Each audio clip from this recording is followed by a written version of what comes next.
And yes, start recording.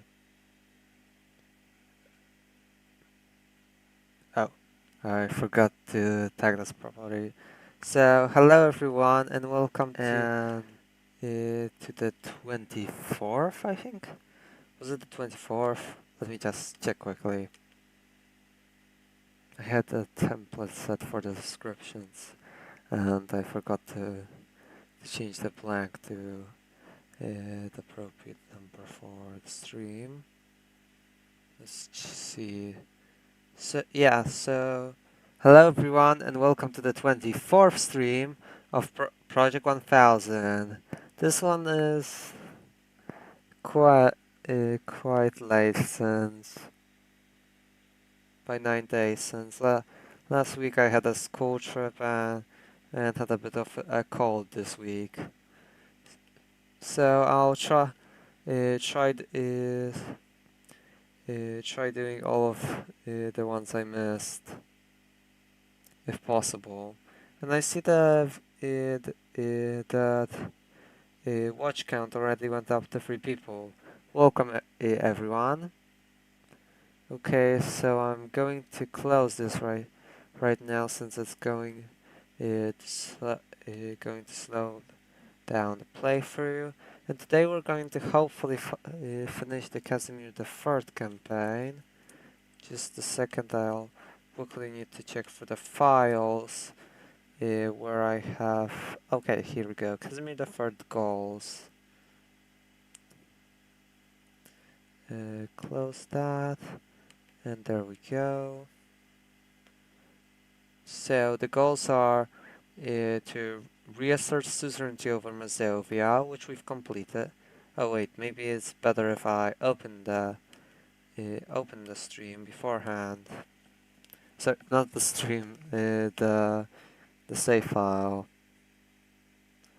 And I'm quickly going to also open a stream on my phone in order to see if anyone is writing something in chat.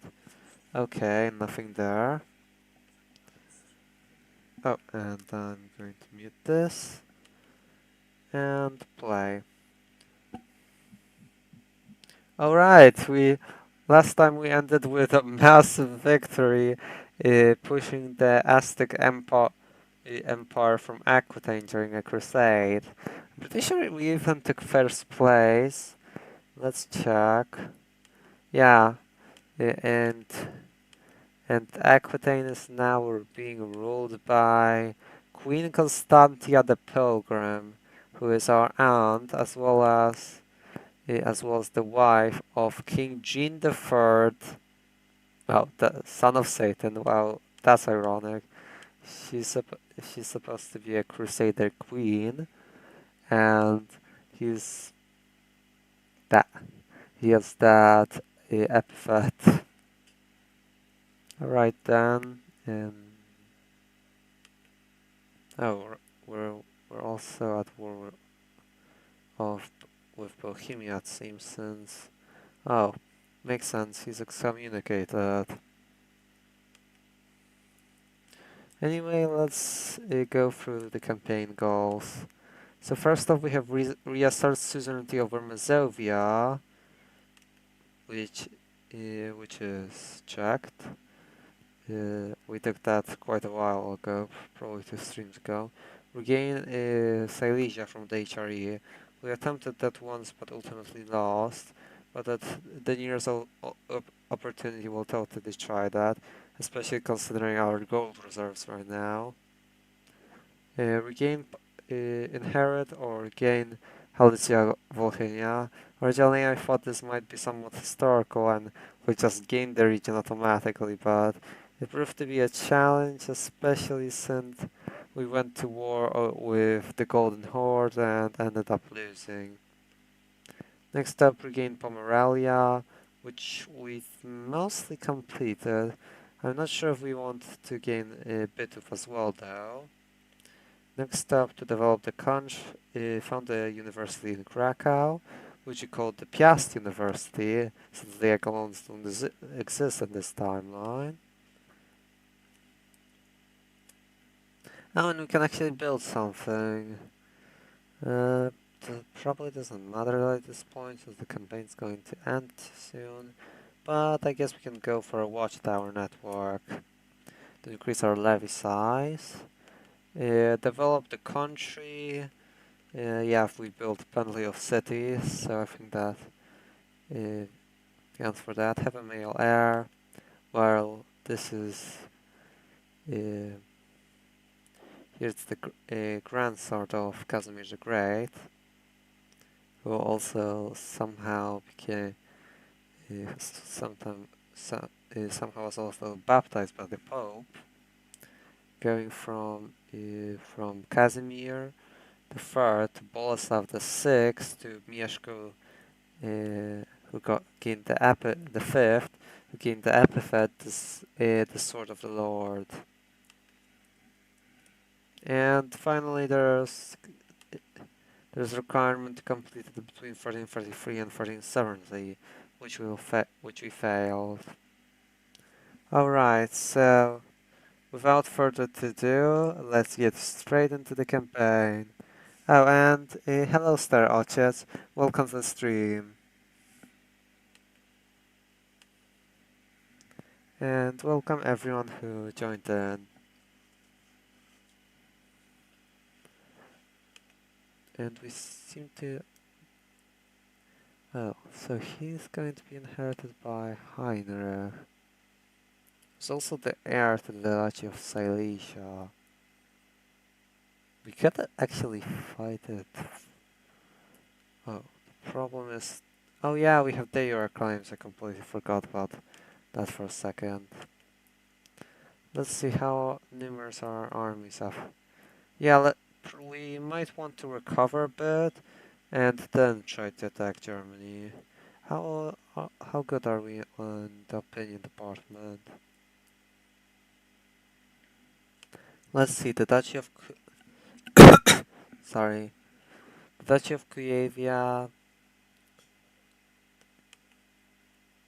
Greater Poland, who's ruled by Mieszko's uncle Kaszko. 19 with Duchess Katarzyna, who only rules in Cherven. Right. Mazovia is ruled by Duchess Władysława the Repulsive, but we have perfect relations there. And there's also... Oh right, here we have. There's also Prince Kazimierz of Zwinogród. Sorry again. With whom we have decent relations. We also need to organize a coronation ceremony. But we'll do that in a while. Maybe a nice ending for the campaign. Let's see, let's start the game since I don't want to prolong this too much. How good? Oh yeah, we had quite good generals since we went on the campaign to Aquitaine. Can we maybe make some?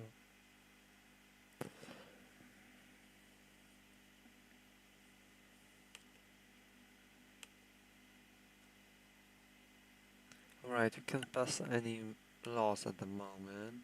And it seems like there's a new pope in Innocentius VI. Tech maybe... Oh, we can improve our infantry or siege equipment.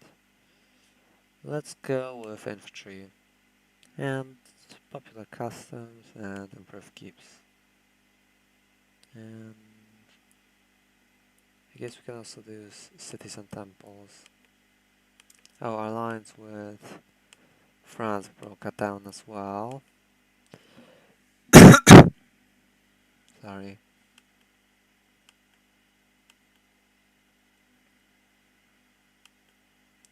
And we can form an alliance with the new king. Oh, it's... Yeah, since that seems to have gone in a weird way. Oh yeah, since they didn't have a male heir.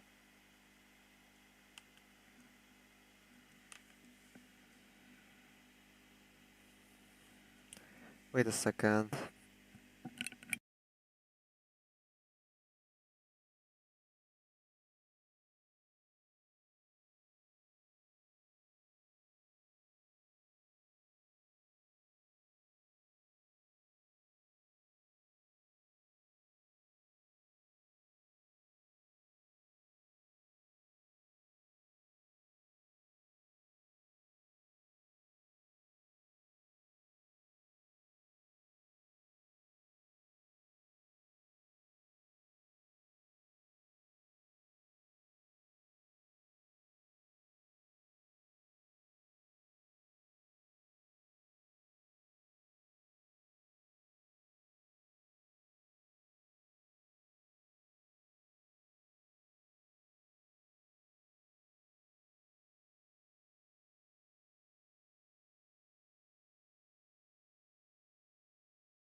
Alright, I'm back.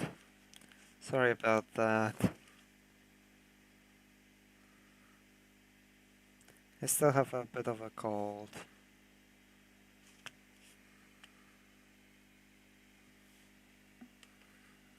So, back to the campaign.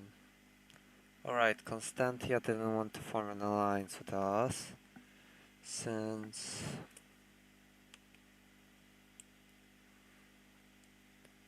I'll just check. Oh, alright, the audio seems to be alright. Political and base reluctance. Alright then.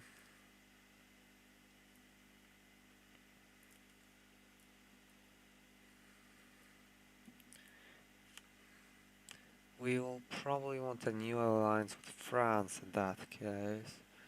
Can we arrange a betrothal? Alright. It doesn't seem we have really anyone to offer, so no. Unless we can break a previous... Oh wait, there are princesses. Oh.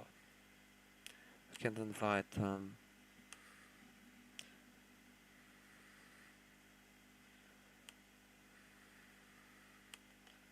Just quickly check if we can maybe break some sort of betrothal, but it doesn't seem like it.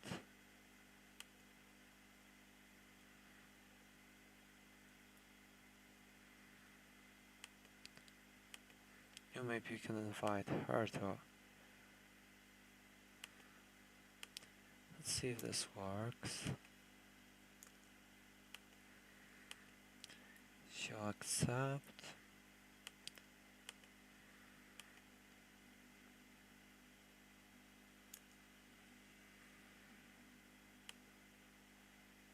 Alright, she came and I'll quickly pin her. Let's see, can we offer...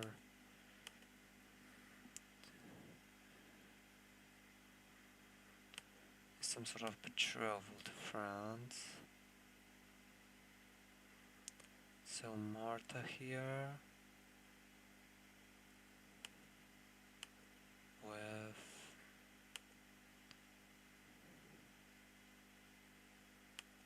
okay.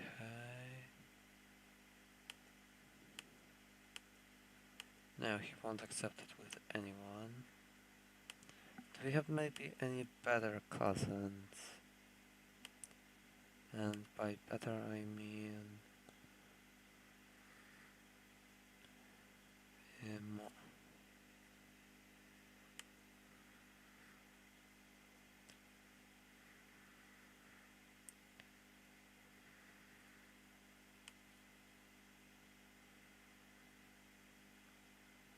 ones that will make France accept.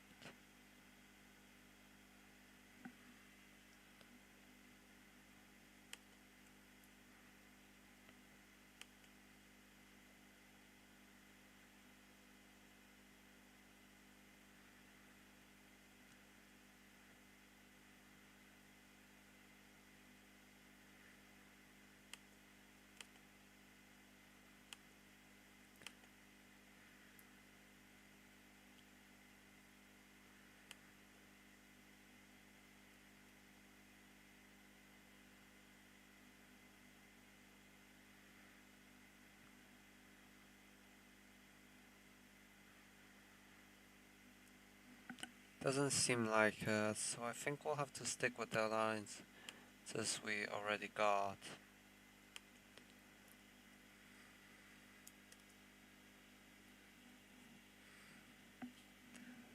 Alright. Which might make facing the HRE a bit more difficult.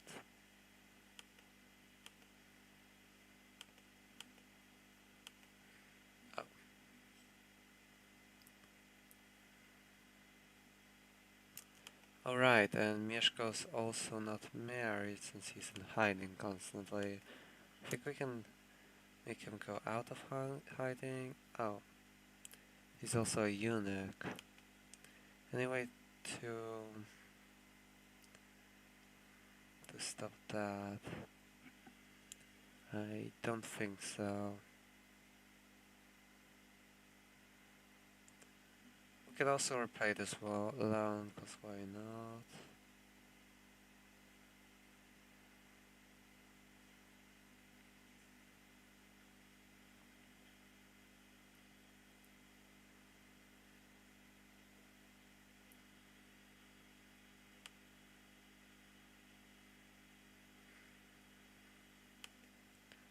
Alright.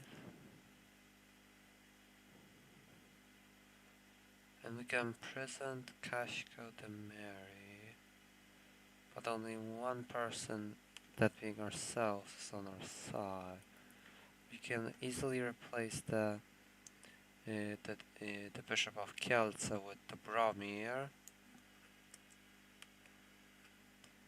the Baron of Zakopane,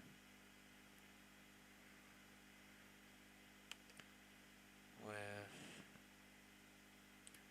let's go with, we can try Norbert here. Let's leave Nathan. A petty noble from Napoli has spent a week visiting Krakow, constantly bragging about his wealth and estates back home, insulting his local peers and behaving like royalty. Your courtiers are quite sick of him and are asking you to take action. We can send a formal letter of complaint. Dear King Mieszko V of Poland, I hope this person has not caused too much trouble. I will inform my people of your customs so that misunderstandings can be avoided when they visit your realm. Thank you for offering the chance to correct this behavior. Best wishes, King Torquato of Naples. And relations improved. Let's see, maybe the Bishop of Radom with... Let's currently go for Martian right here, or we'll probably change that.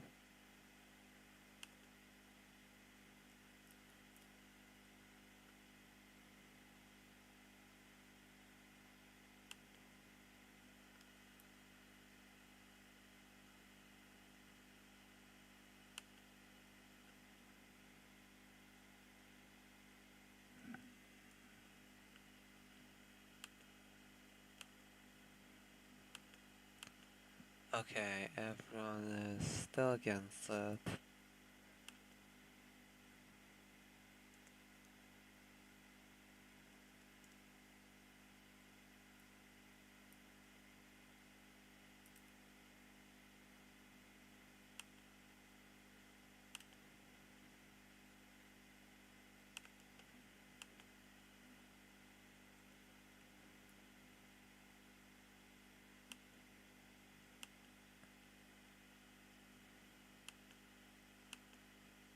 Oh, we lost that good diplomat, unfortunately. So I guess we can replace them with Wojciech of Upper Silesia and Norbert here.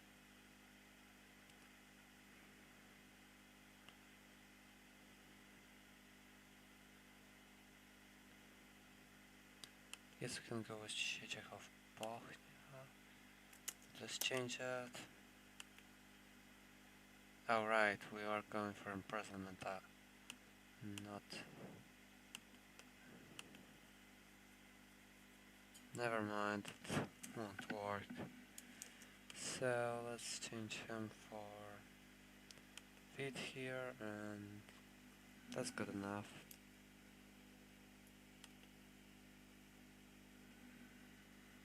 Approach the adventure asking what they would require in order to stop raiding you.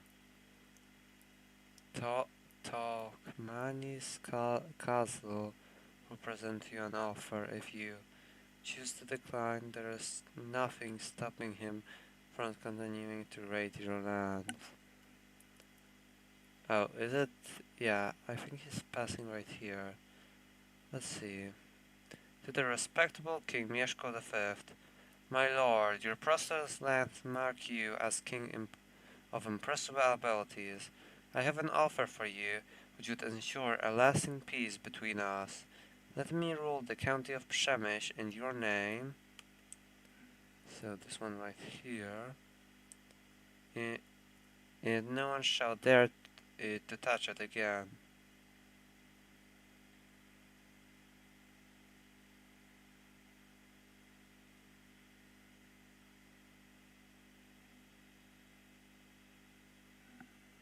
No thanks. If he does end up raiding, he has a very small house, so that will be just his loss.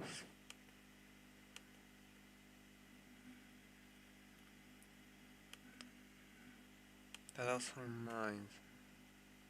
Pretty sure we have an alliance with Hungary. No, we did not. But maybe we can.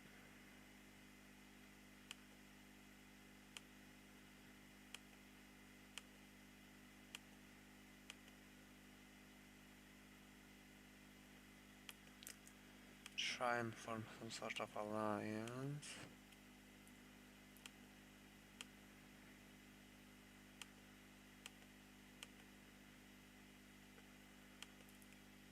And most of ours seem to have disappeared for the most part.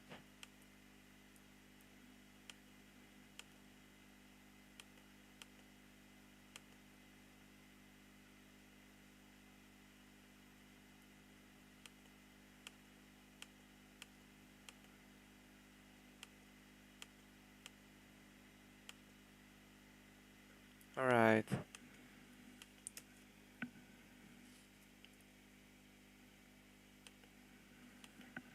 I think we'll start off by maybe going after the Teutons, since they seem like the easiest target.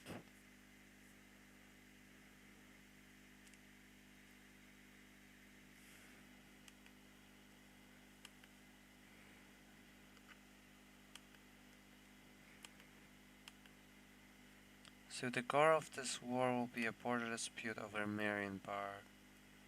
And we still have Naples as an ally. We can go into hiding, but why exactly? No one plots. King Balderic wants to kill us. Probably so that our brother takes the throne.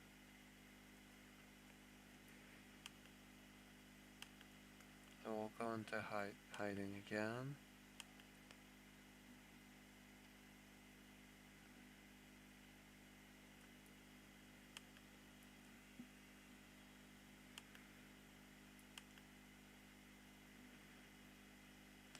Oh, and iconoclasm has spread to Baus. Oh, right, and Castilian is still Orthodox. So the Yegu host have come to pillage us, and we got word that someone's planning to kill Mieszko.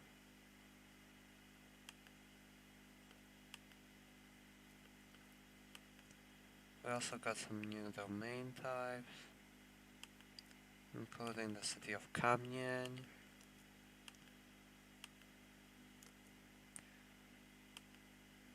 the city of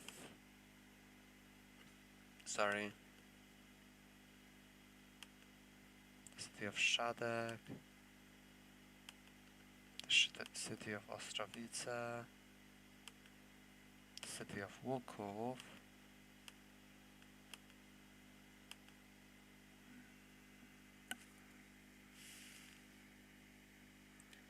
nice, we love the content. Oh, thanks, I appreciate it.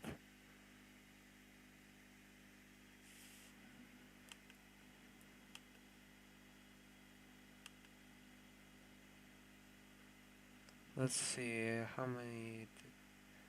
Extra ones we have. Oh, Kościan.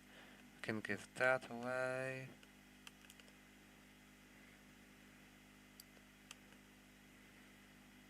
And Lubachov. And that's that. So, how long do we have when it comes to truce here? Still 4 years. Our goal would be to liberate Galach. And then we have to still go for Volhynia. So that'll take a while. But for the time being,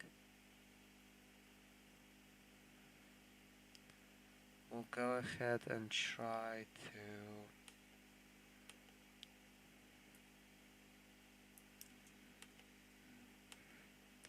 since how strong is the HRE?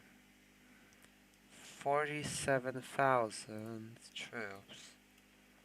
How strong is Naples? 14,000. Now strong is Scotland? 5,000. Let's check. Here, 152. So we can more or less afford 2 mercenary bands for a year in such a situation. If we try blitzing them, it might work. Doesn't seem like we're really in a scenario to gain more allies. Maybe let's wait a bit before doing that.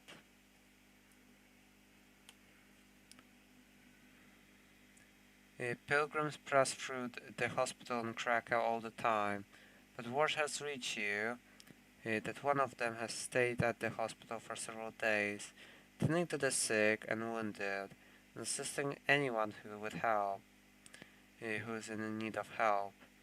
They say that he's a very skilled physician, and might be of good use. Let's see. Do we have a physician already? No, and how good is he? 16. Good enough.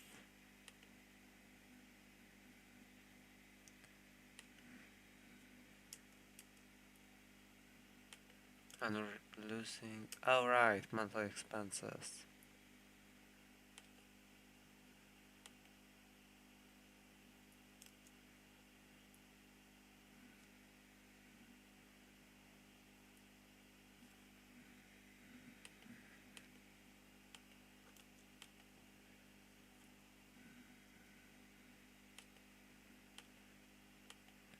Let's see, can we maybe improve relation? Alright, that's 61. Right, we already have perfect relations there. 63.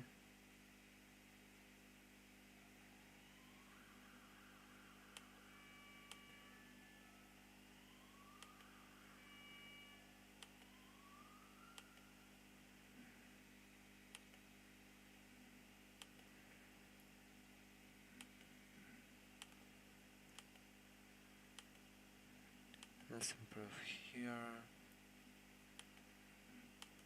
Alright, then we might as well... Oh, what did I do there?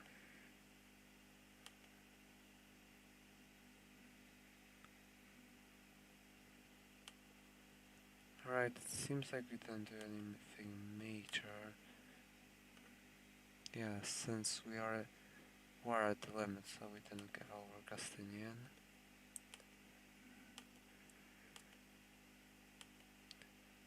And now for Helm now. And we'll see how much that increases our total vassal levies by.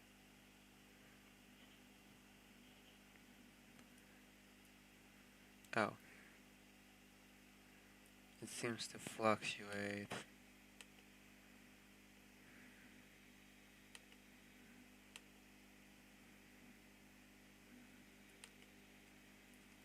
The peasants of St. Domish are quite far away and spread out, Your spy master, Vid, suggests inviting in a provincial manager system that they Vid suggests investing in a provincial messenger system so that they can communicate with their kin more easily. He claims that doing so would attract more peasants to the country. Yeah, sure.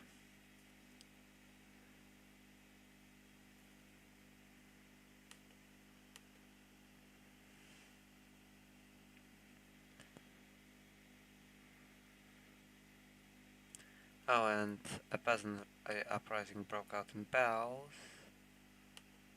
Alright, so. And recall the troops from there.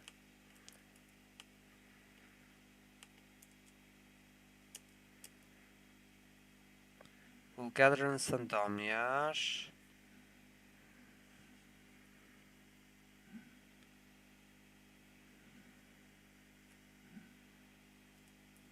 Oh, and the rebellion started against them.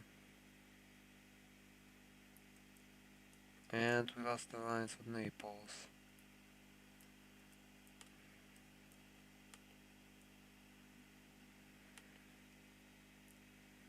Not the best situation if we plan for a war with Germany.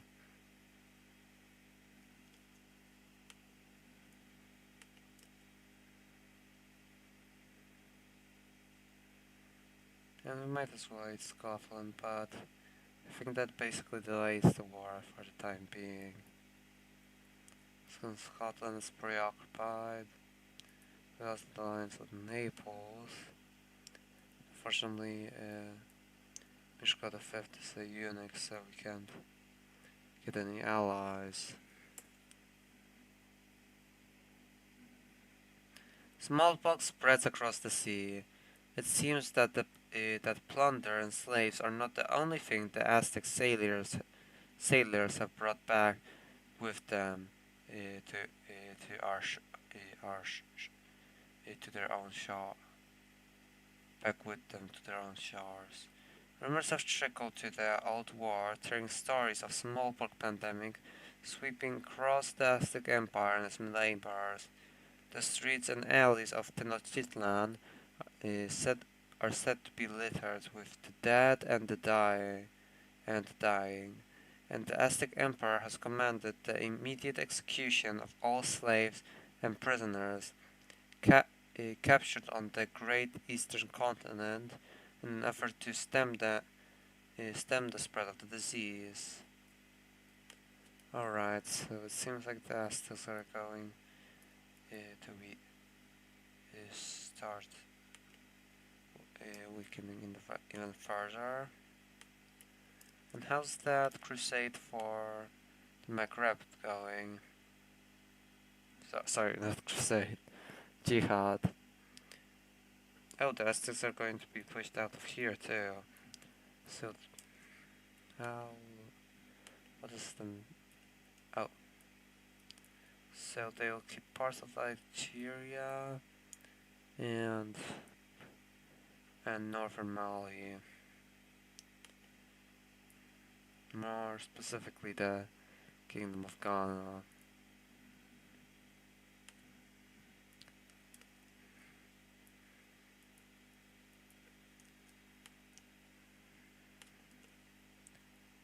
Alright, I guess we can pass the time by trying to get better from the two towns.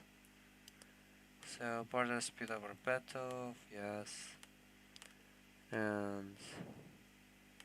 And gather the troops in. Let's see, Charvinsk would be around here. That's the coast to the border.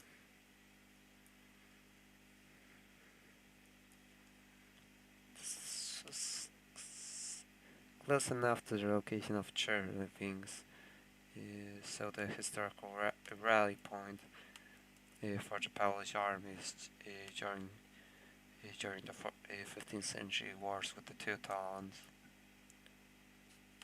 And we'll also call back that army. But if you are going through the province, so we're going to make you loop right now.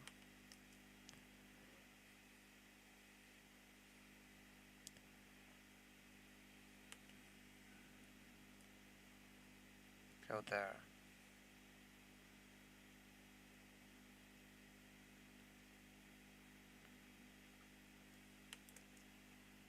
Then we have to get a new steward. And it can be Natbar.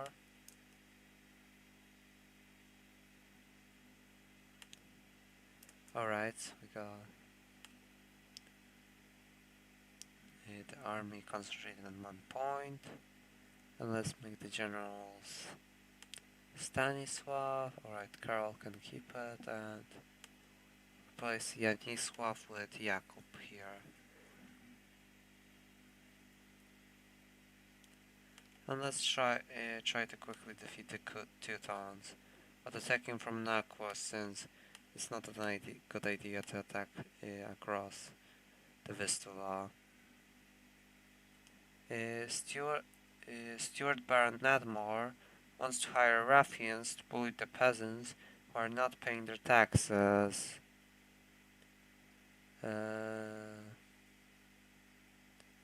Best not to do that. Oh, and Krakow is prospering. And wait a second, I'm just going to mute myself for about 10 to 20 seconds.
Alright, I'm back.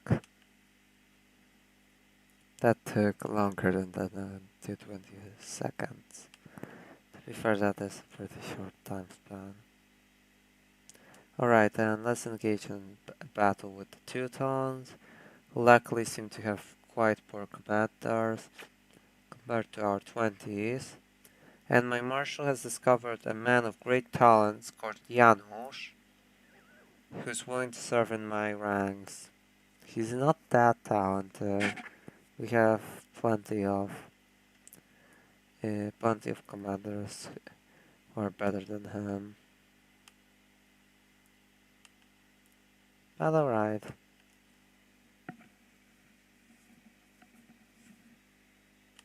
Oh, and Vinograd has converted to Catholicism. Oh, and that's the iconoclasm dealt with. And we are able to defeat the Teutons at the Battle of Putsk. Let's go to home now, and then possibly to you have spent some time. You have spent some time immersed in tomes describing various cultures surrounding your realm. Though some of what you learned seems suspect, you have still obtained a better understanding how to approach foreigners Your diplomatic ability has improved as a result. Alright.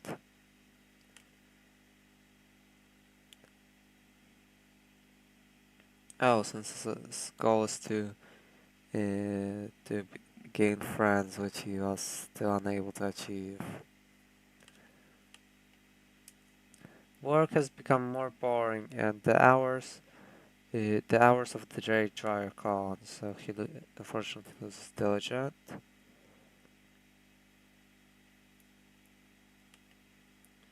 Okay, we should go for the war goal. If necessary, we'll just go or just hire a mercenary band.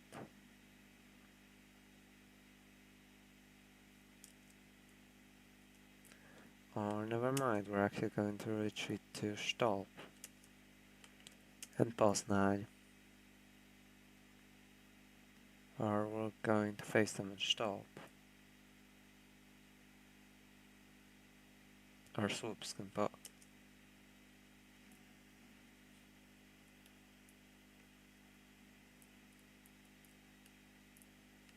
We had a bit of an advantage in the forest, but we'll have to retreat.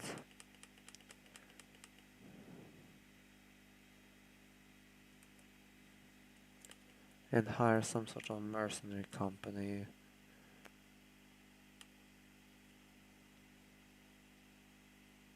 Let's keep it quite small to save on the finances. Unfortunately, the smallest one seems to be 6,000. But it is quite decently cheap, so let's go with that. At least compared to the other ones. Let's link up and create it. Wrocław, I think. Oh, never mind, Bydgoszcz. Do we have a city for Wrocław? No, I think that's still yet to be built.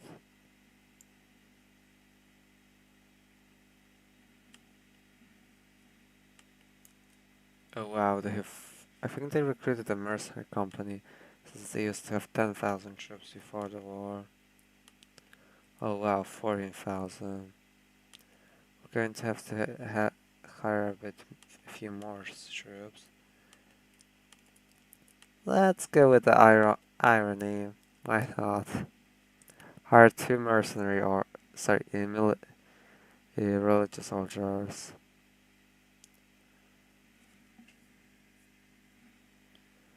And Costinian has turned to Catholicism. And we have 16,000 in our army. Press Yanisław with Karol.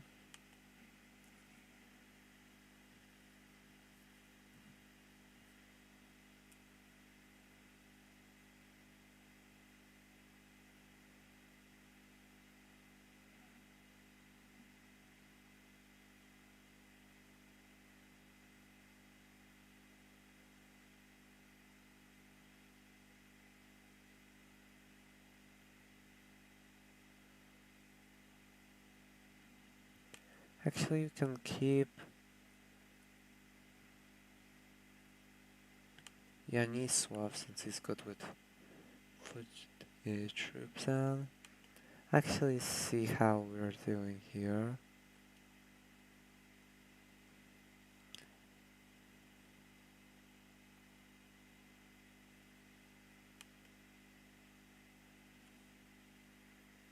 Let's start off with some auto balance.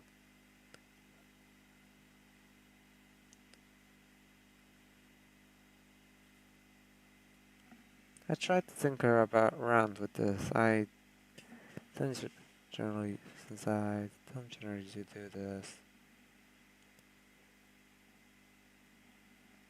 We can go ahead and put the Knights Hospitaller in the center and put the Bulgarian band to the left flank.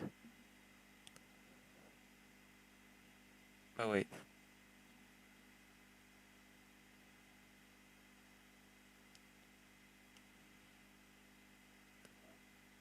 a lot of... Yeah, they have a lot of cavalry. But let's see a unit which is mostly...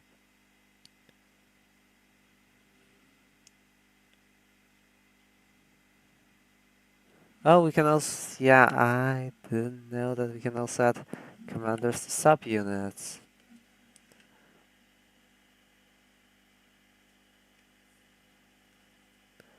So let's add...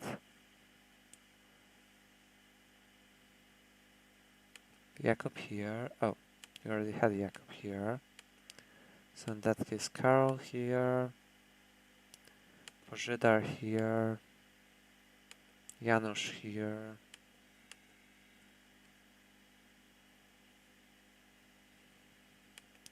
Couldn't we have maybe a few more commanders? No, so...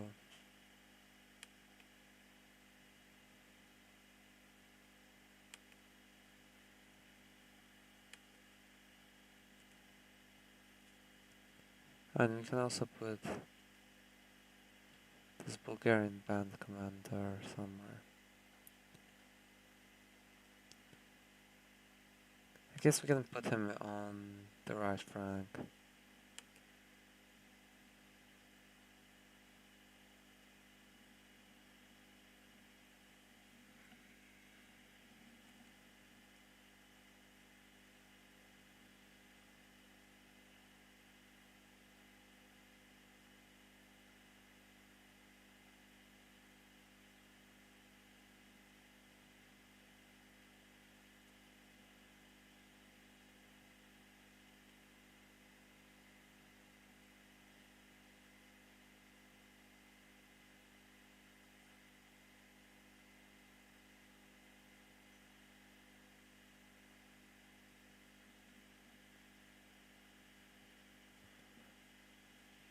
Actually, let's try and have more foot soldiers in the center. And...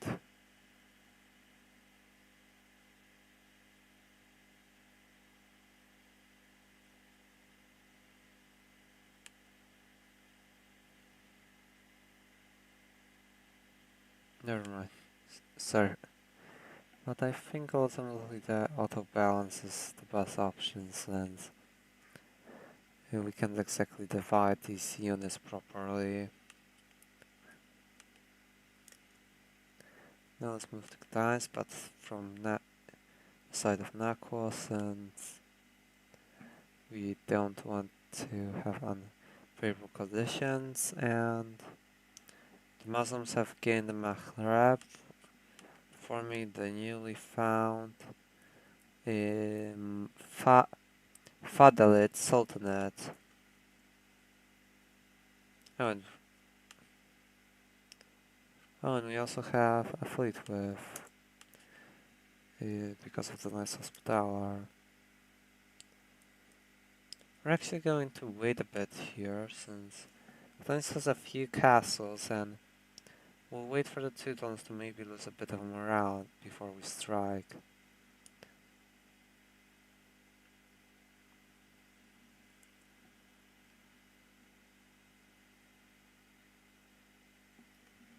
And let's see the terrain. Oh, and Lublin is prospering.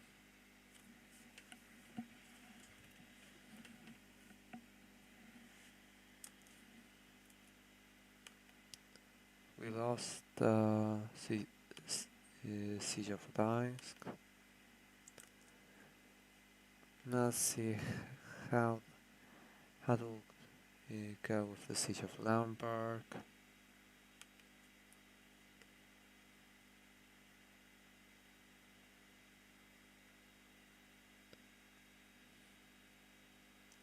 Alright, then let's see. I think I've checked this, but just to be sure. Alright, terrain, plains.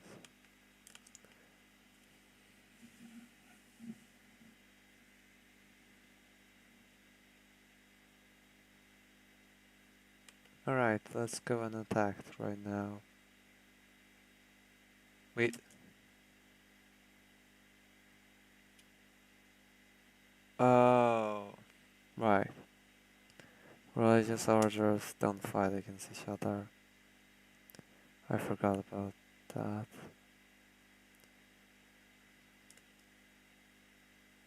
Oh, but we captured the Grand Master in the battle. Now that's lucky.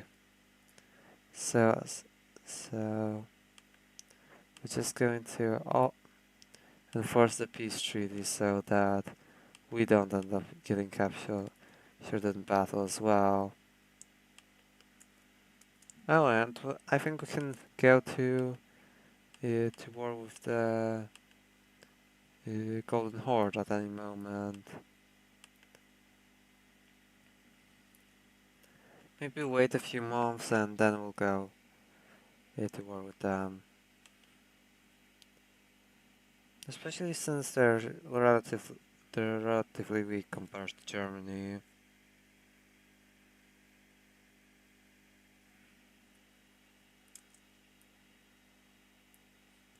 And we got Bitov as a vassal.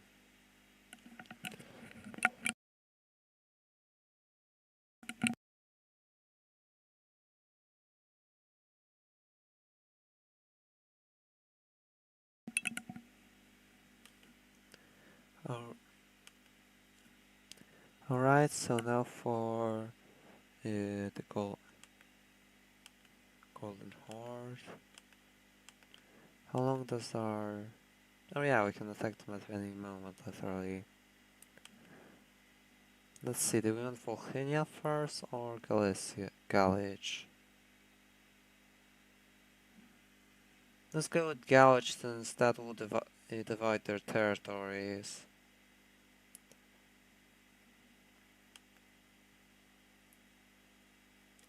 No one has anything against this war. But our army need to recover a bit so that we don't rely too much on mercenaries.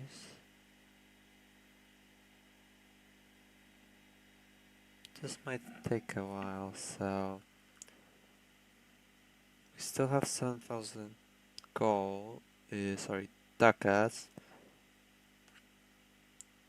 I think, yeah, ducats. So we might just. And the Golden Horde is currently engaged in a war against.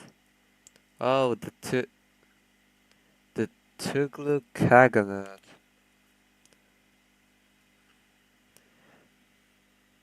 Yeah, that's going to probably concentrate most of their attention, since they're even stronger than the Holy Roman Empire.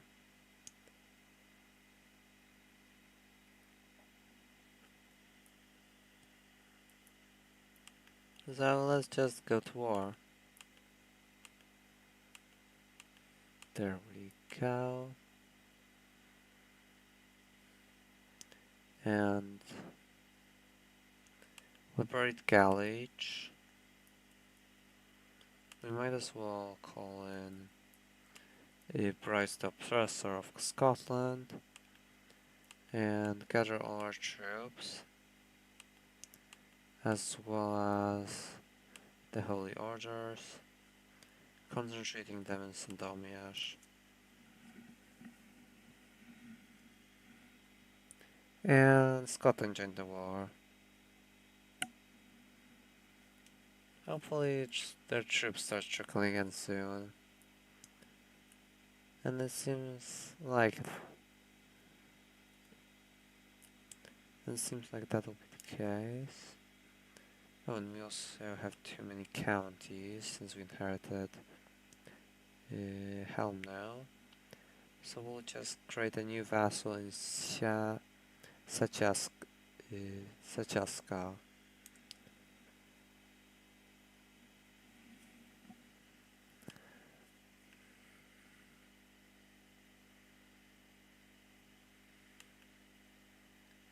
11,000 troops at the moment. Let's quickly attack these small armies before they can concentrate too much. Yeah, they can concentrate the greater ones.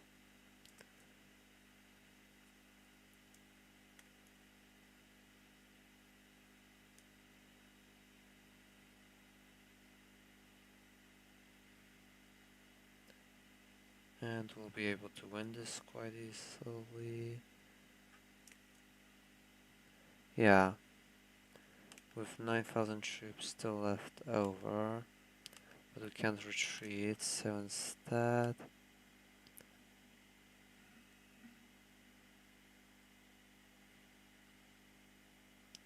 we'll hire the Bulgarian band again.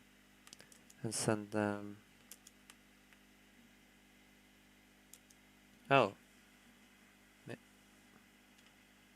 Maybe this won't be the worst scenario. Never mind, spoke too soon. That was a defeat, but they still suffered more losses than us. Oh, and they're retreating.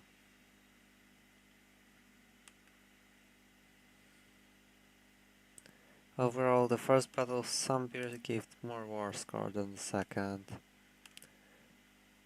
And we also need an extra mercenary company.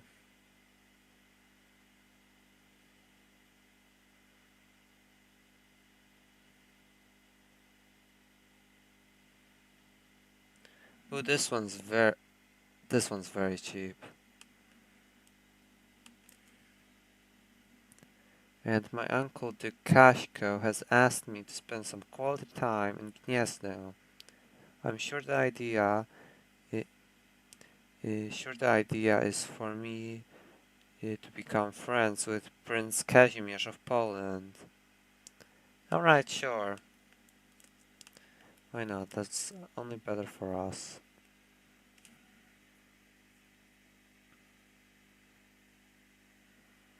Oh, and the Children's Crusade. The news have reached us that a boy from Lancaster has received a vision from the Holy Ghost, comparing him to pick up arms, gather the true followers of Christ, and lead a crusade against the infidels who desecrate the sacred soil of Jerusalem. The boy has gathered many followers amongst the peasantry and has embarked on a great journey to reach the Holy Land, claiming that the sea itself will open at his passage. Alright. I think this is quite late for it to happen though, but again the campaign was started late, so it's understandable.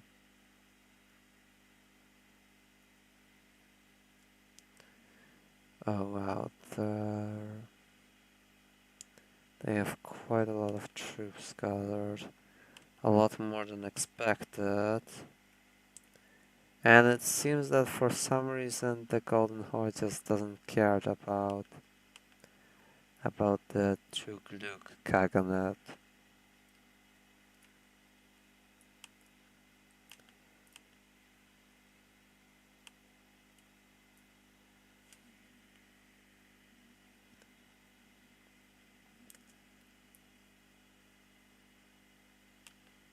They took Zvenihal out in Lviv, as well as Polsk. Alright, we need another mercenary company.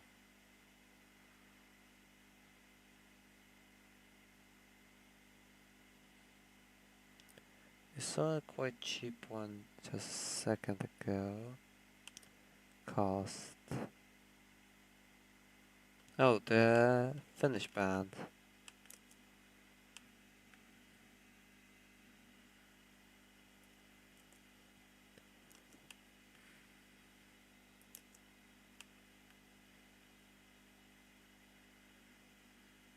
Let's check the soil here.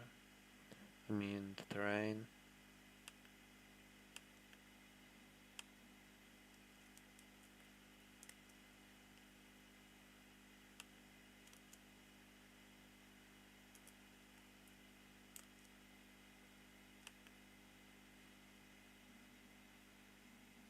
And we have quite good generals, but we'll just quickly balance the army and change Porsche for... Oh, it seems we lost a few generals. So I guess we can change Porsche.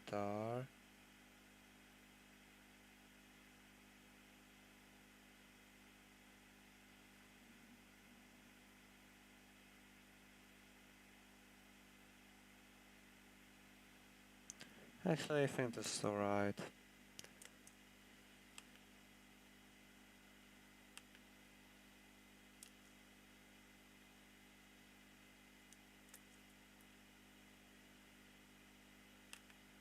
Oh, and the Scots seem to be sieging them from the back. The ragtag army of Sindaearn,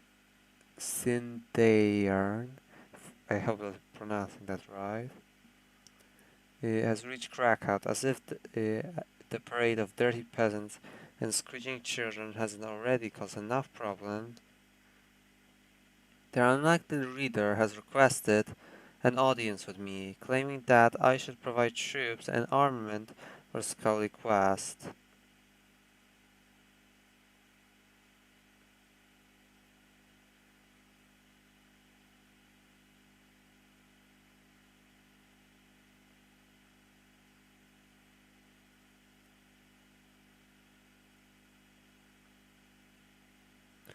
We're in a war, so we can't really offer anything at the moment. Let's see how this battle goes. Oh, it seems like they're crushing our army. Quite decisively at that. Yeah.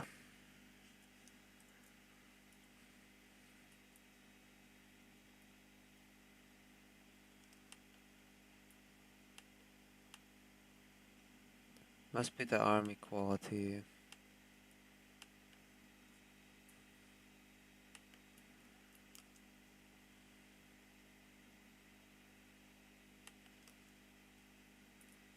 We should have linked up with the Scots.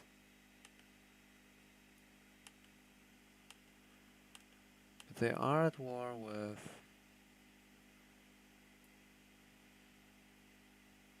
Yeah, for some reason they just decided that they don't no longer care about that war and just concentrate on us.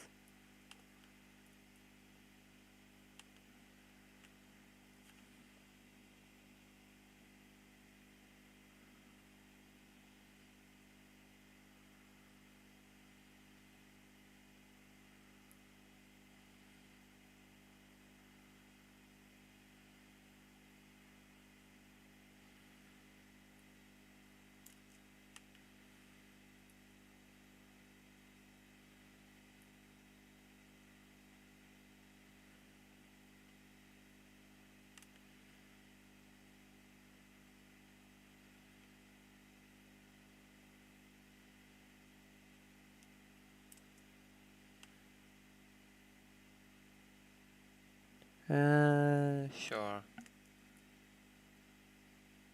The death of Sindaearn.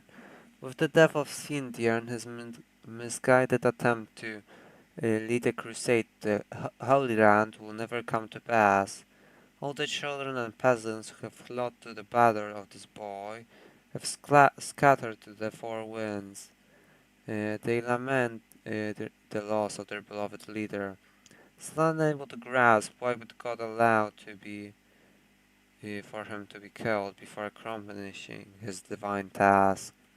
As unfortunately as Sindaearn's death was, it has undoubtedly saved the lives of countless people who would have otherwise followed the child into the most of certain doom at the hands of the infidels.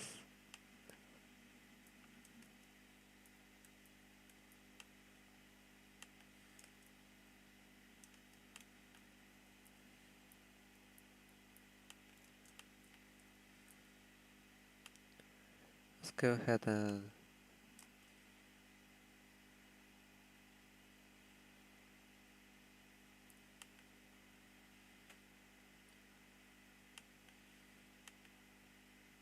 Oh, we can't retreat.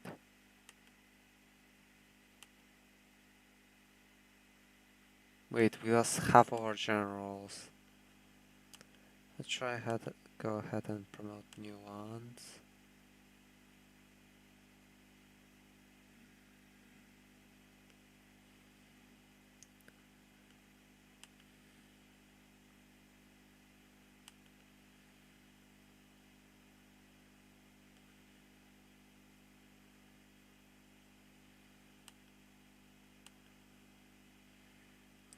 Alright, I can make him a commander.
Sorry, I had my audio turned off.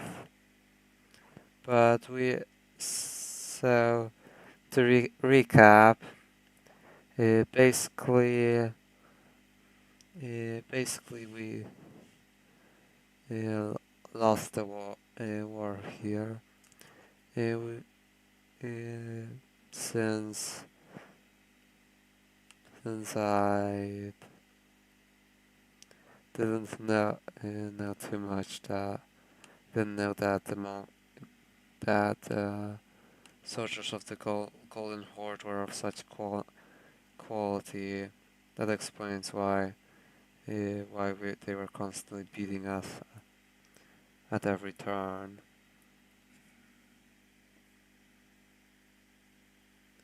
And that's basically it. We do have quite a few mercenary companies though.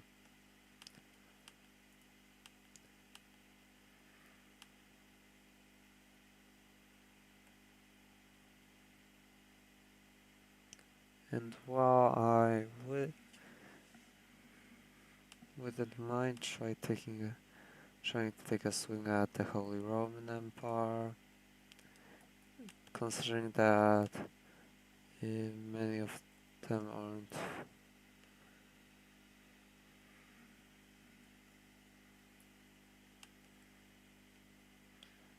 Although theoretically,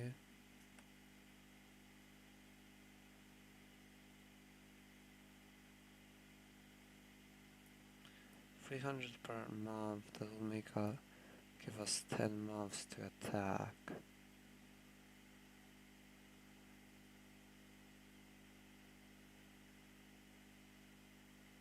Really to take such a gamble.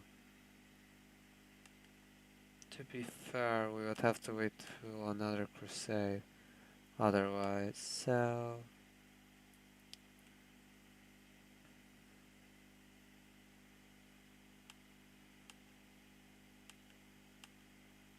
how much do holy orders make?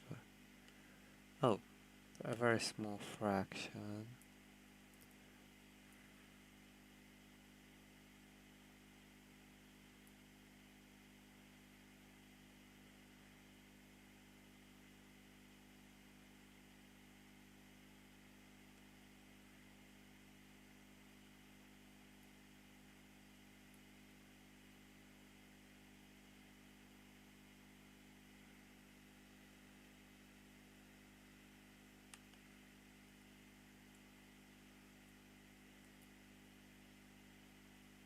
We'll have to start rushing them basically immediately.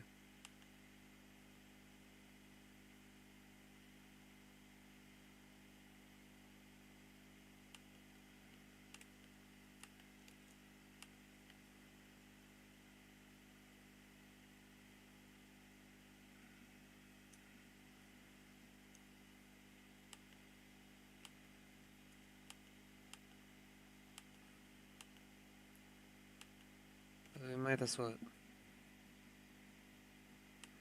I'll just have to do some counts and shenanigans.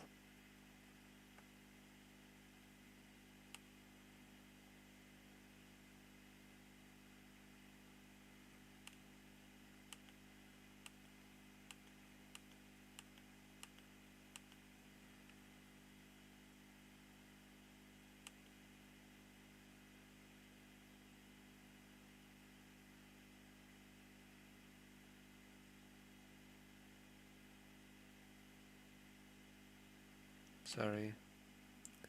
Oh, it seems like the Duke of Kiev is ruining our plans. So we're going to replace him with Ratbot.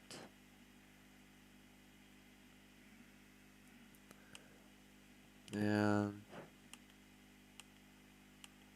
how about now? Okay, it definitely turned more into our favor.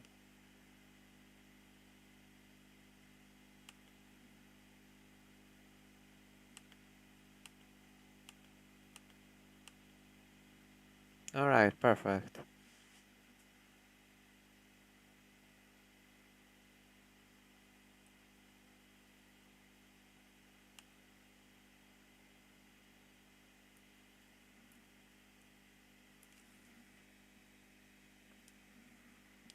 And let's go for for a de jure war over Silesia.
Let's wait a bit until this army locks in.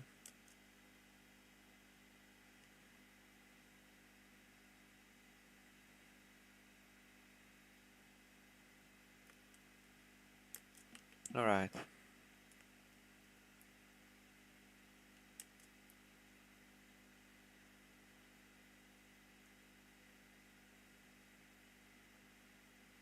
And we engage the Germans at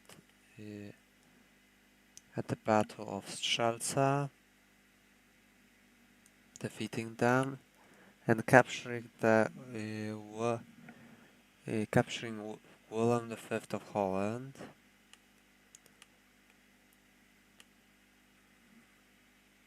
Graz is in the mountains, right? Yeah, it's hills.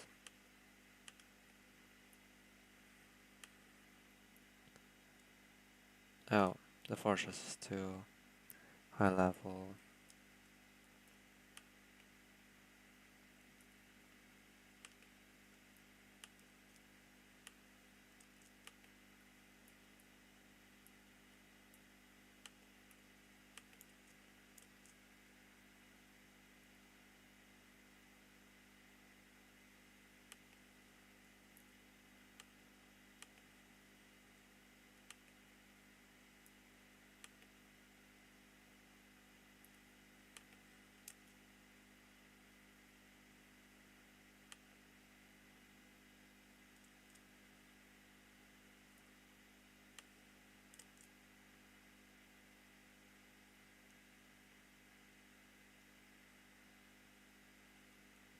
Alright, so now we'll face off with this army in Poznan,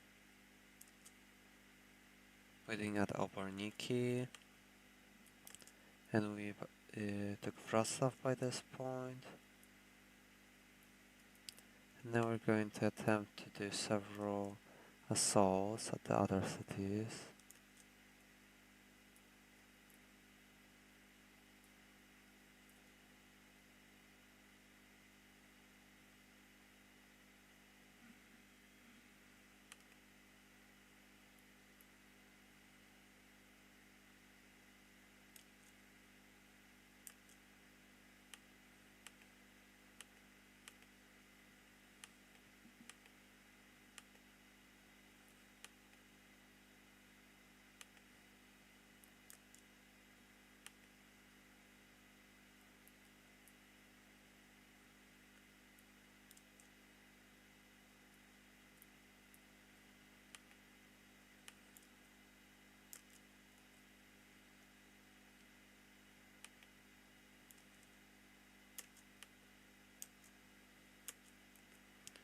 Okay, we took over the county of Wrocław.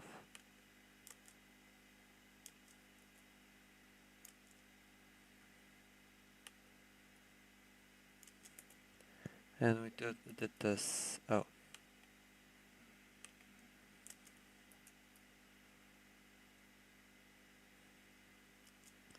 We got a few holdouts here. And now onto Wrocław. As the Germans are far away.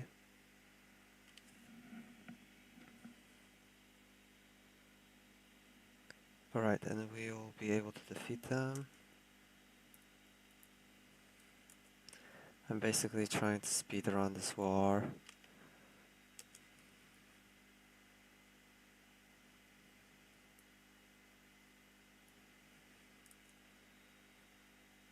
Yeah, we only have a month or so. 5, 4, 3, 2, 1.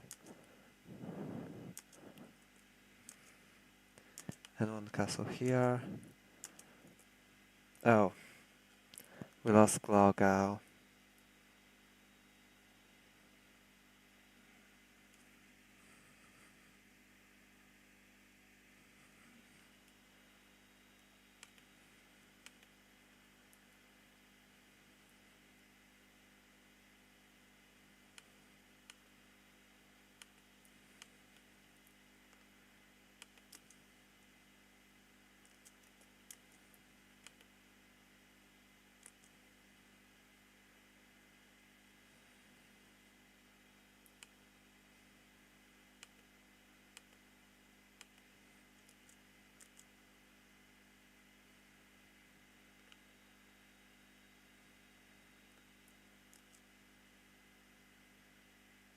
Oh, yikes. Yeah, we're probably going to at best get a white piece.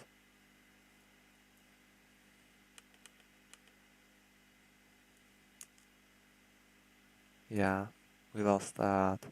The Battle of Brzeg. So we'll offer a white piece to them. And quickly recall all of our hired troops. That was close, but we just didn't make it. Today I was approached by my brother, Kazimierz. Apparently he is concerned about my health and thinks that I am becoming too frail and thin. If I keep eating so little, he says, I will soon no longer be able to wield a sword, pleasure a woman, or even just go out riding.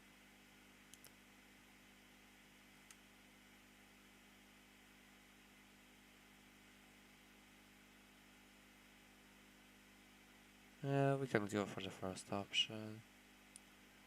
Another day passes by. He spent sitting on my nice soft couch and gorging upon the last delicacies prepared by my cooks. I have to taste everything to make sure that the food is good for my guests. After all, but all these private parties I organize have really done a number of me. So let's put him on a hard diet. Oh, and thank you to everyone who's still watching the stream, since I see that there's 5 of you at the moment. Yeah, thank you.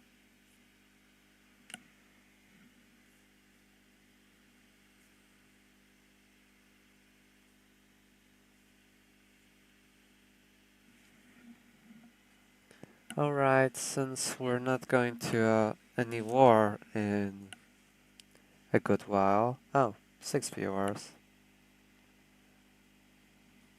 Thank you for tuning in, everyone. So we're going to try we're going to organize a coronation ceremony, since it's really about with time we did it, since Mieszko V took the throne in 1367.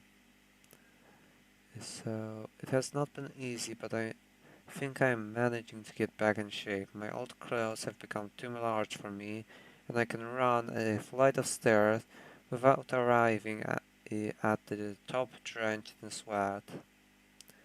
Alright, so Mieszko loses the trait gluttonous. And now for the coronation. The time has finally come for me to officially be recognized as King of Poland. In order to do this, I'll need to support the Catholic Church by convincing a fourth of members. But convincing a fourth of members will neither be easy nor cheap. To begin the preparations, I should find a priest willing to crown me.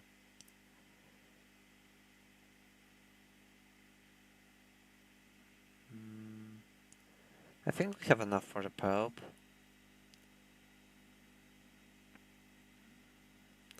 Yeah.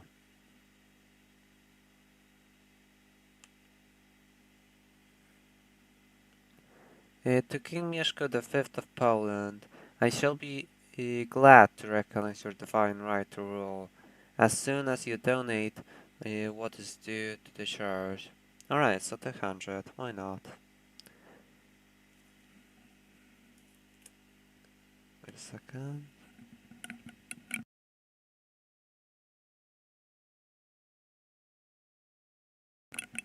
Alright. Sorry. Now that I have a distinguished member of the Catholic clergy to officiate my coronation, I must decide how much I wish to spend on the ceremony leading up to it. So we can either prepare an extravagant one, a dignified one, or one of a more private one. We still have enough gold, so we'll go for first option. Only a few days remain before I'm crowned king, king before God and all my subjects. My court is filled with distinguished guests, both vassals and foreign dignitaries, come to bear witness to this fundamental moment of my reign. Such a lavish ceremony is a rare spectacle to behold, even amongst royalty. It will never be soon enough. Late this evening, as the servants were cleaning up our tables, Pope Celestinus VI decided to decided to talk to me about my responsibilities after the coronation.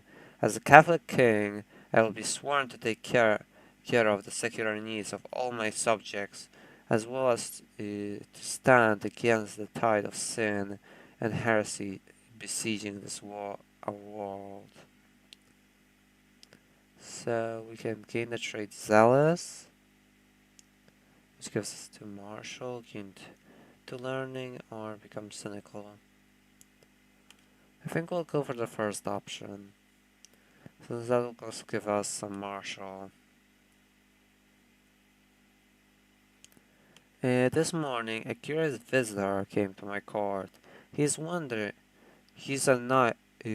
knight who traveled to Krakow after hearing the news of my upcoming coronation. He has proclaimed that he wishes to pledge his sword to my service. He's ready and eager to serve a king as wise and renowned as I am, to his death. Wow, he's really talented. Yeah, he'll make a great general or marshal.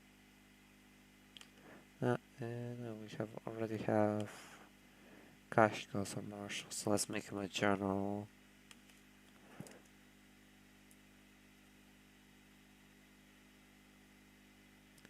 I think the coronation will still last for a bit. Alright, the coronation. Happening on May 3rd, 1386. Which is so on quite an important date, and almost in the year that the Polish-Lithuanian Union started. 1 year off. Alright. I kneel before Pope Celestinus VI as a host of vassals surrounds us in complete silence.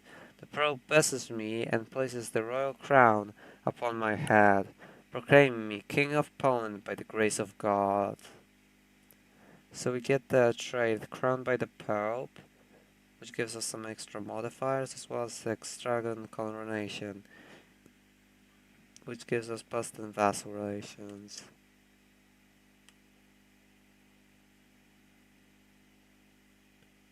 Sorry.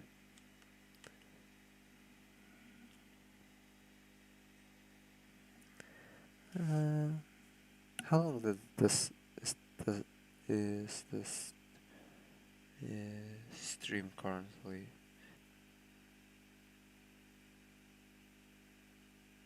Wait, it's still going, right?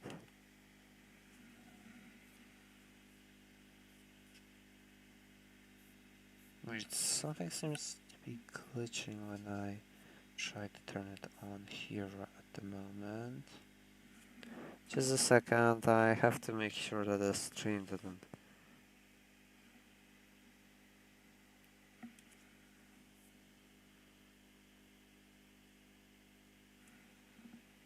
Oh, my phone just doesn't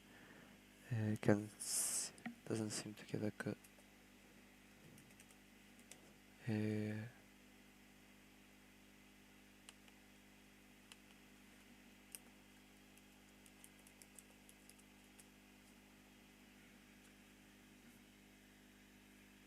Good connection. We'll check quickly.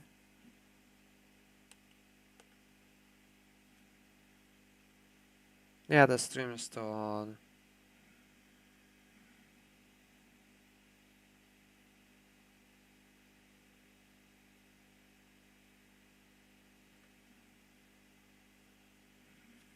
Alright then. So back to the game.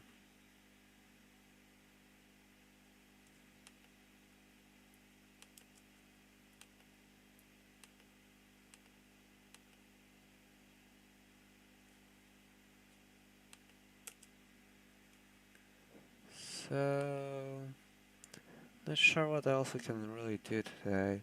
I guess we can still host a grand tournament to make at least a decent ending to the stream.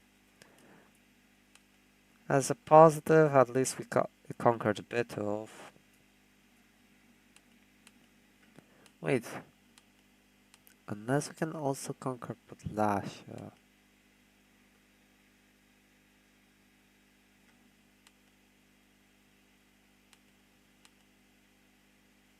Maybe, not sure. I have sent forth messengers around the realm to spread the word that a grand tournament will be held.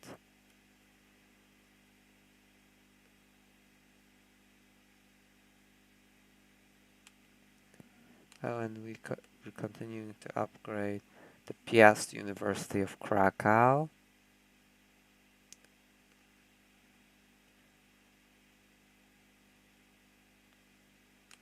And the Teutons went to war.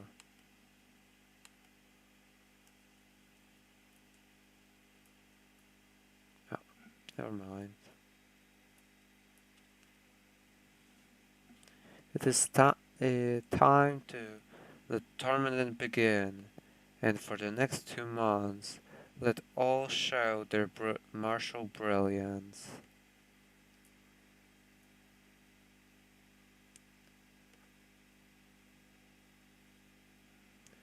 The great celebrations that surrounded my coronation concluded a while ago, but the trade and wealth they have brought to Krakow are still lingering, an unexpected consequence of my generosity. That's great. So we get 75 gold as well as, you know, let's,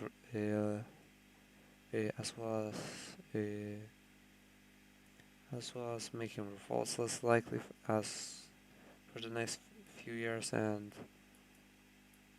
increase taxes.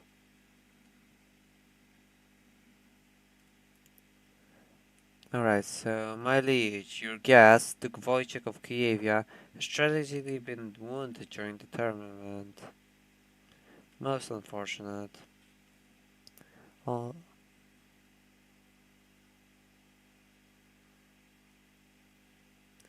Miłosz of Kamień fought his way to the first place at my grand tournament.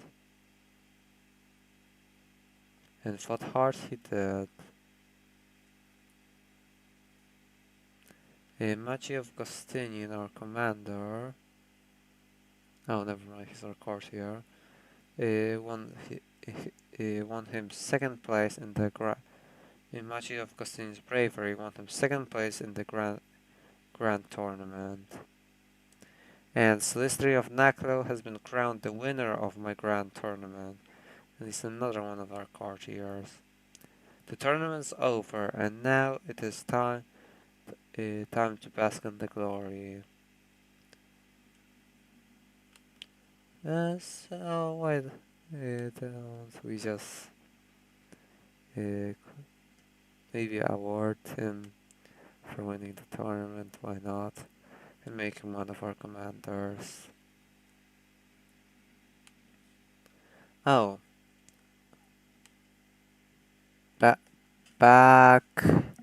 Bakchira Sarai is currently attacking Lithuania with the goal of subjugating them.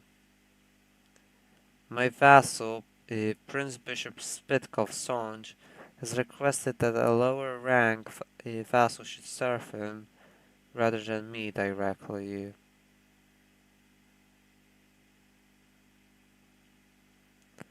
We can impress him with vague promises. And also we might as well try and go after Podlasia and then end the stream. Never mind, most of my council says no since... Oh, we have to...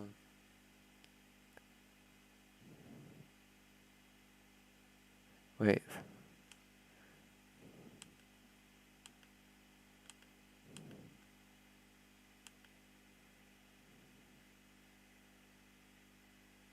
Oh, she's our advisor.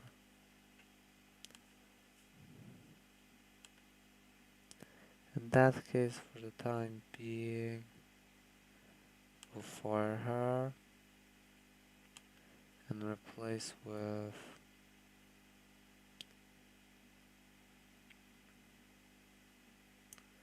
Let's go with someone like Helena here. Does that change anything? 3 to 4.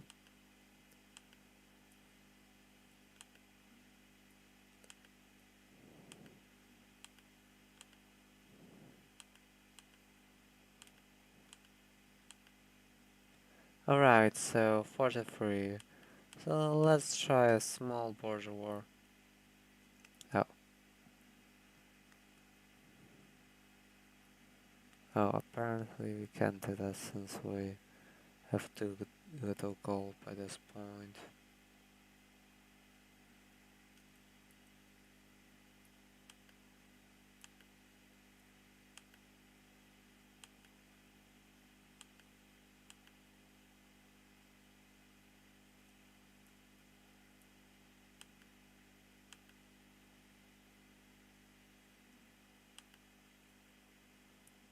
Oh, right, we can just do that tiny thing like this, oh, from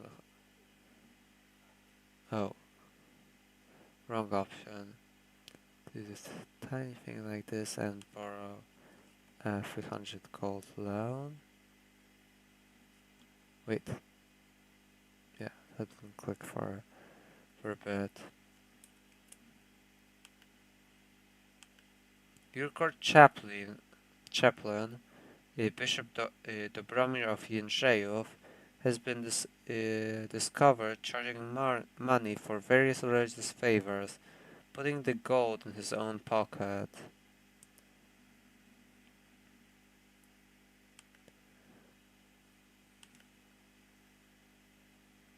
Before we hypothetically fire him, let's first try and declare war on Lithuania, and then... Do we have a better one?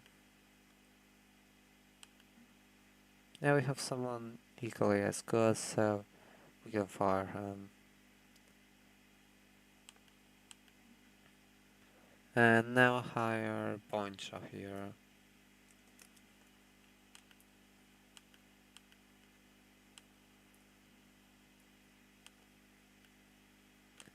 Let's go to... Actually, leave would probably be the best, since we don't have to worry about the Lithuanian army, since it's too small to be a threat. What we do have to worry about is winning this war before the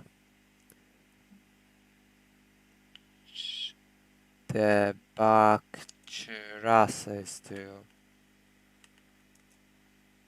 Considering they're going for an entire country and we're going for just one province, that shouldn't be the hardest thing to do. The Battle of Podlasia, or Drohican to be exact. This campaign has been easy pickings.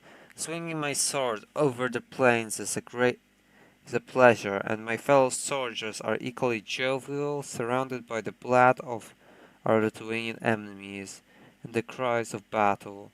Look! Enemy commander Uliana is hiding! Someone suddenly shouts, pointing out in the distance. How good is he at combat? 11 to our 12. Let's just go ahead and mock him. And we won at Drohichan. Now let's attack the Lithuanian army resting at the Grodno. Oh. Or maybe not. Oh yeah, they're Templars. Oh, never mind. Although Lithuania did send a tiny... Wait. Where did they get... I think that's a mercenary company. Since... Where else would they get the fleet from? We took Seine. And now we're trying to siege Drohichan.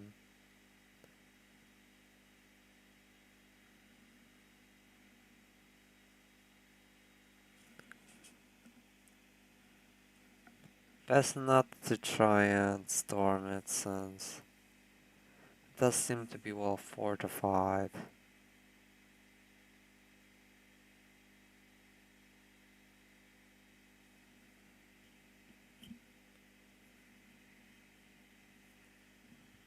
Out of curiosity... Oh, he's Lithuanian.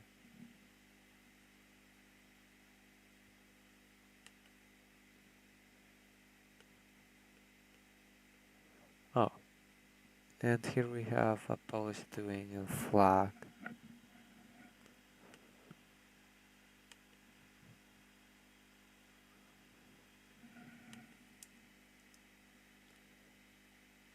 My lord, Papshinis emerges from a gathering of courtiers and makes his way over to me. Would you do me the honor of bestowing a nickname upon me, my lord? The loyal, the handsome. He's our chancellor. He isn't exactly the best chancellor. We can replace him with Radnot. But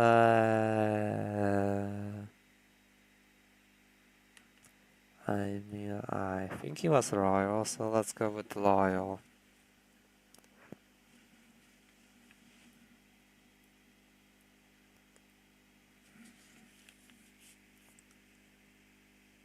I'll see if I can see what's going on in chat.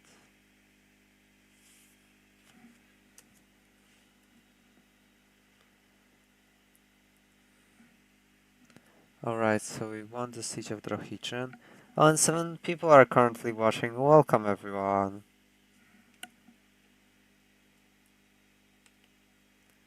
Let's...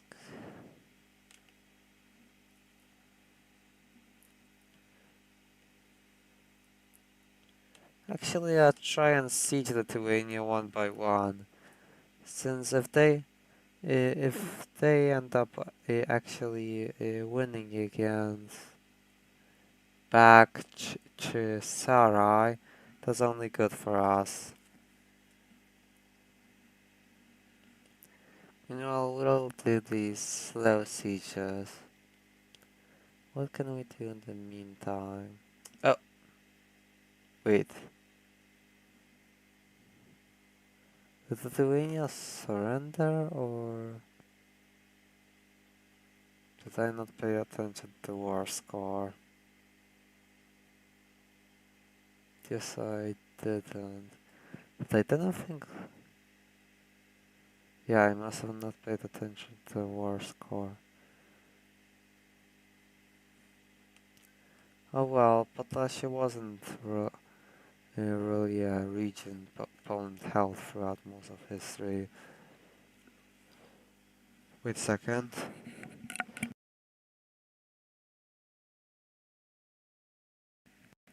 Alright, sorry about that. But it did historically hold Drohichan. Oh, and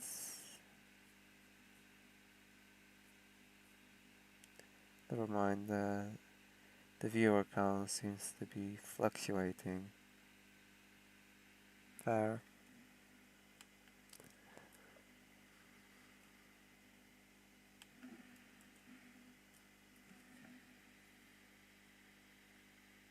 although I'm not sure if it's actually going down or up, or it's just YouTube not processing it properly.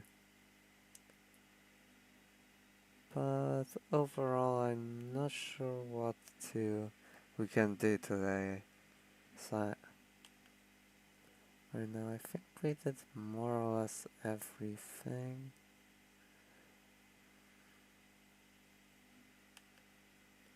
Yeah, we don't have enough gold for a new war.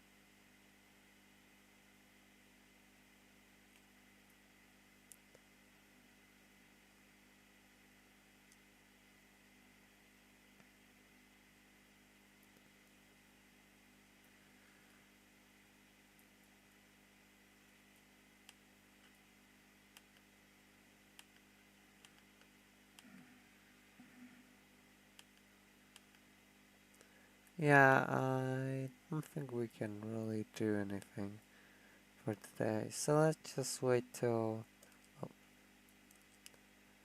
390 rolls around, and alright, it's that's and we'll end the stream.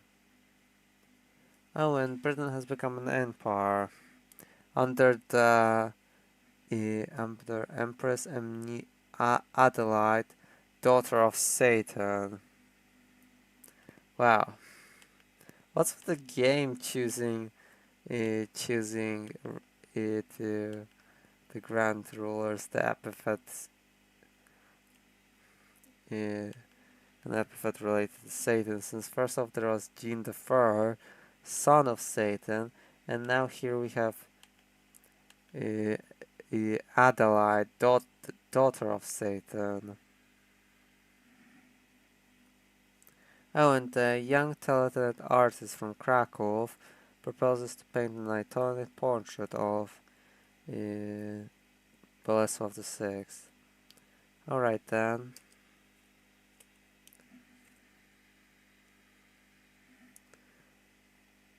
So I'll save the game here.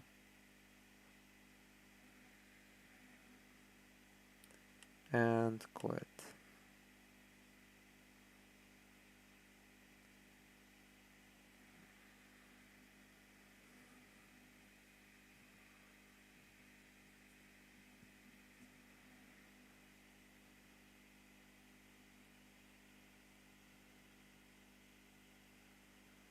Wait a second.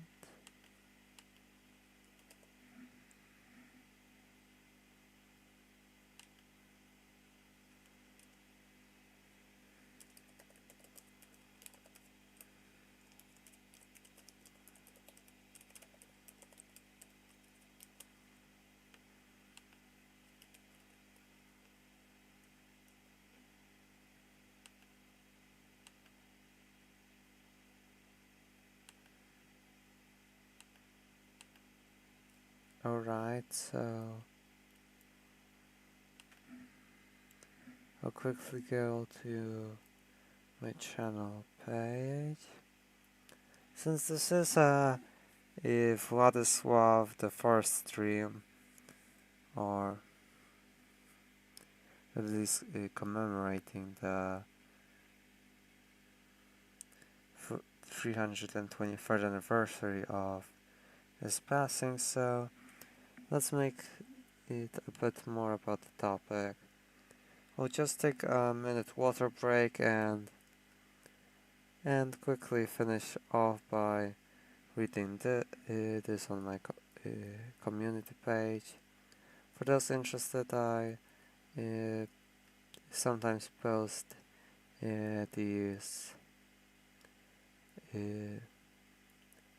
these community posts about various things that in Polish history that which happened, which just so happened to have their anniversary that day. Alright, so be right back in a minute.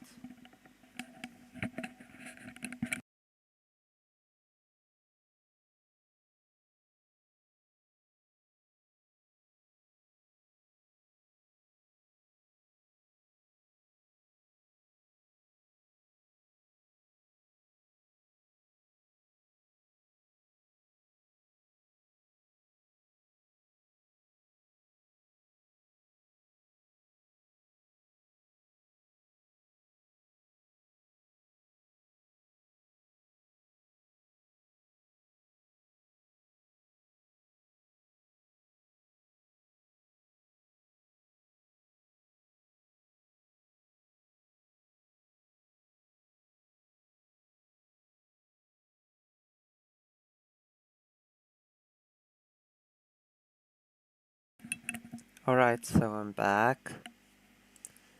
So over 923 years ago, Władysław I Herman passed away. He was the Duke of Poland from 1079 to 1102, following the exile and murder of Bolesław the Second the Bold, which happened after after Boleslav murdered Bishop Stanislav, which strengthened the opposition against him, resulting in a widespread rebellion and his exile. He also ruled Mazovia during parts of Casimir I and Boleslav II's reign. He spent his early reign trying to re-establish positive relations with his neighbors, such as by giving up on the title of king to try to appease the HRE, or paying tribute from Silesia to Bohemia, which was seized during Boleslav II's reign. I can add a bit more to this that's that this tribute here was originally started by Casimir the Just, after he diplomatically regained the region of Silesia from Bohemia. It was a whole bit during the Piast crisis, where Bohemia overran both Lesser Poland and Silesia, and the Polish duchy was basically reduced to just Greater Poland and Kiev.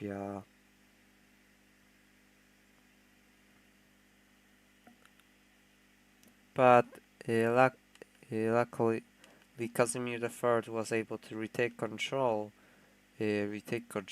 of the remaining portion of Poland, which were also under a pagan uprising. That defeat the rebelling Mazovia and Pomerania. The rebellion chiefs in Pomerania and Mazovia, being Siemowys and Mieczysław respectively, retake Lesser Poland from Bohemia's Brzeslav, and finally diplomatically retake Silesia in exchange for paying a large tribute from it.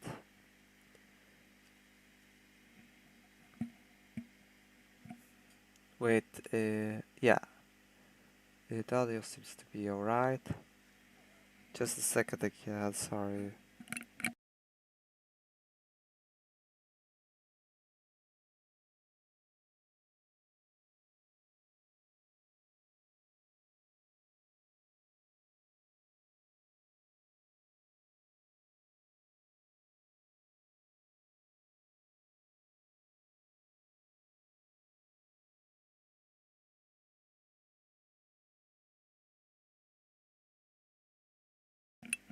Alright, back again.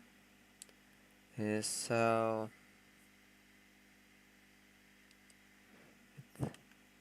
Oh, the microphone's working. Thank you for 6 or 7 of you that are still watching. Hope you're interested in this topic. So he launched several invasions to retake regions such as Pomerania, mostly led by his paladin Sieciek, in the years between 1090 and 1092, in which he was decently successful, even retaking Pomerania for a year or so, but eventually it was lost again. He also lost through Red Ruthenia in 1092, with the region first being conquered by Boleslav I following his expedition to Kiev in 1018, lost during the during the overthrow of Mieszko II by Besprem, and then regained by uh, Boleslav II, following his wars to put sorry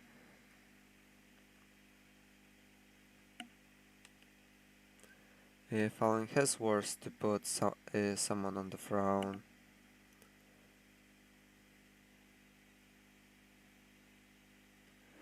Since there was a whole attempt to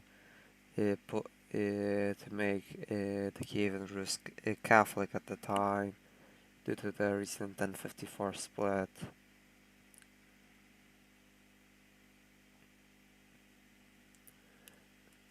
So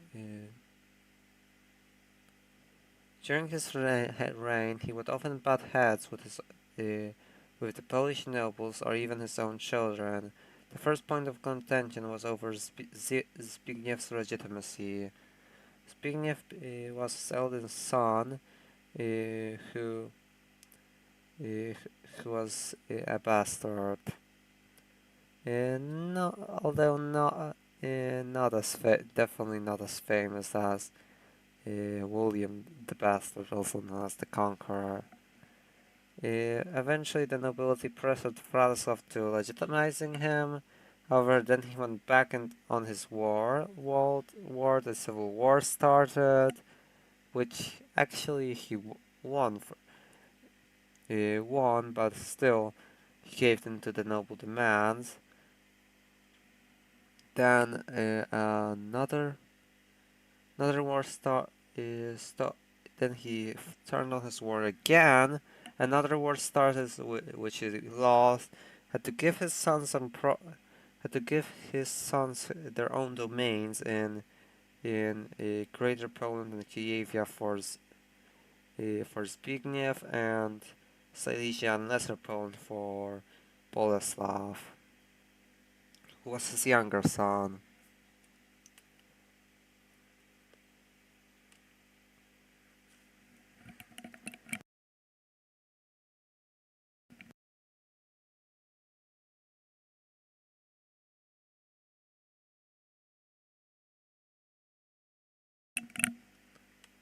Alright, so the second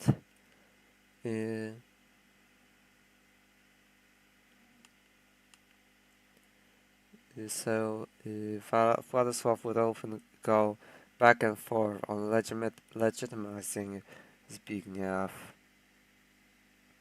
The second issue which caused these civil wars was over the influence of his paladin Sieciek, which some historians have hypothesized was responsible for the downfall of, or a key component in the downfall of Boleslav II. He often got to say what went on. Less of a campaign, just as mentioned, they want to retake Pomerania with Gdańsk, and was the right hand of the king. He was also likely in the opposition of Boleslav II's rule, just as mentioned, possibly even commissioning the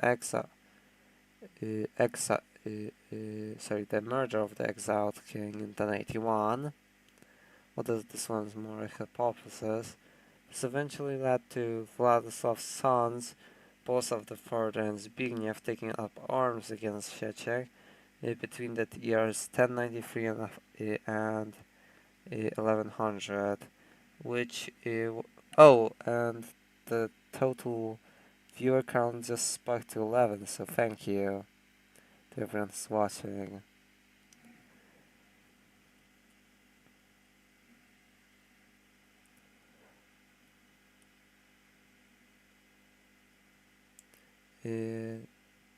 Wait, is this...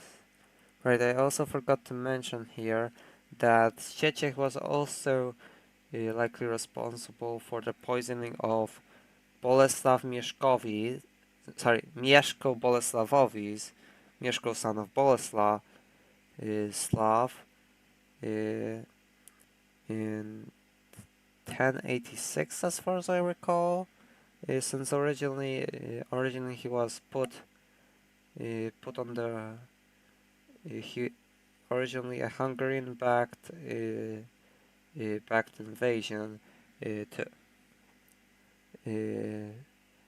took Krakow and granted the county of Krakow and granted him to him, and he was later he was later recognized as the heir to Władysław.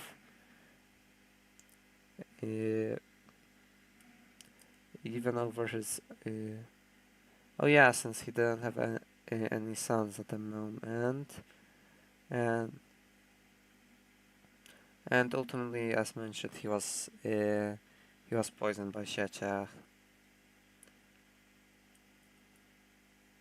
So this eventually led to all of these legions eventually led to Władysław's sons Bolesław IV and Zbigniew taking up arms against Sieciech between 1093 and 1100, or more specifically 1093 to 1096, and then a new civil war starting the same year from 1096 to 1100, and Władysław supporting the Palatine over his own children, likely in order to reassert his influence. Oh, and a bit of a joke, and the Father of the Year award goes to... Yeah, that would be a good... that would be a good... that could be a good one to mention in worst deaths in history. Although not as bad as most other ones, but still notable, worth mentioning. This would eventually culminate in the Battle of Gopłol, where Sieciech was captured. Oh, right. Yeah, and then they forced their father to grant them their own provinces, with, as mentioned, Silesia and Lesser Poland going to Bolesław, and Greater Poland and Kujawia going to Zbigniew, leaving Władysław just in Mazovia, which was his original province, and his capital, and the capital of Poland at the time, or wait, I actually can't find. Oh right,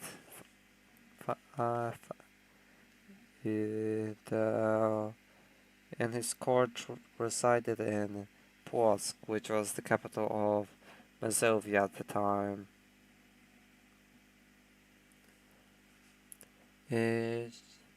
Sieciech would also be allowed to keep his position for the time being in 1096 until the Jew tried to cause trouble again,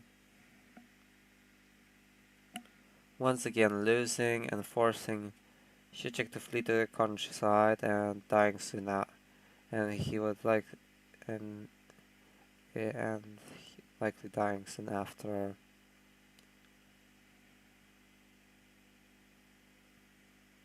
Since by this point both Bolesław and Zbigniew had far greater domains and the backing of the nobles, so this was just a easier repeat of the previous one, but just easier.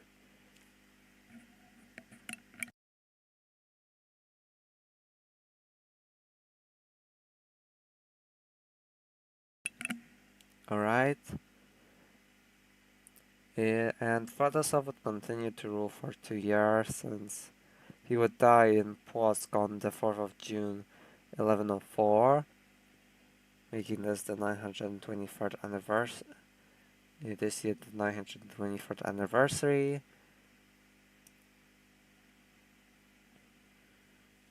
And he would pass away at the age of around 59, since he was born in 1040 around 1043. His remaining domain would pass to Zbigniew, since Boleslav would gain most of the richer provinces in the including the capital of Krakow. In a few years, a war would break out between the two brothers due to conflicts over things such as distance to the Pomeranian tribes, where Boleslav. This is actually somewhat ironic since Boleslav actually had barely any border, barely even a border with the Pomeranian tribe, just in the county of Lubos. Meanwhile, actually not that ironic since Zbigniew didn't, quite logically, didn't like his domain being raided.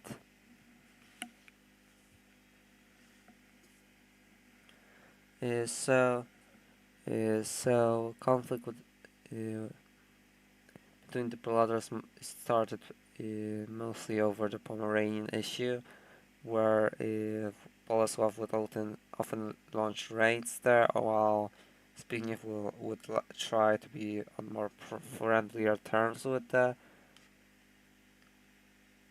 tribes there.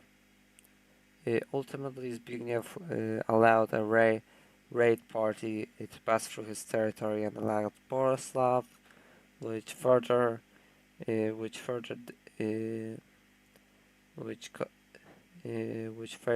strained relations between the brothers, and eventually that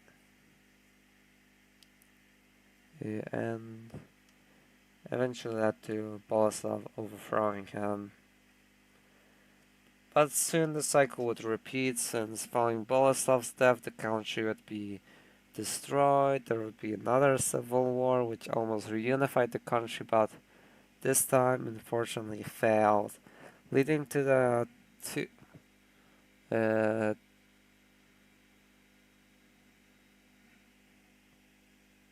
as historical sources say, or as most historians agree on, the 182-year fragmentation lasting from 1138, from the death of Boleslav IV the Wry-Mouth to the coronation of Władysław the Short, the Short, as King of Poland in Krakow, but in Europe he was just recognized as King of Krakow, since at the time John of Luxembourg was recognized as King of Poland. But we're getting off subject. So overall, Władysław I Herman was a decent ruler, since he did improve relations with Poland's neighbors, which is something generally unheard of for the early past, unless it's the earlier reign of Boleslav I, or it's Mieszko I. And it really depends on what it really depends on what how you consider his relationship with Sieciak, since we have too little historical sources to fully define it. Since some say Władysław used his talents, and maybe ultimately used him as somewhat of a scapegoat, while others say he was completely controlled and manipulated. Consider it like a Sejanus-like situation.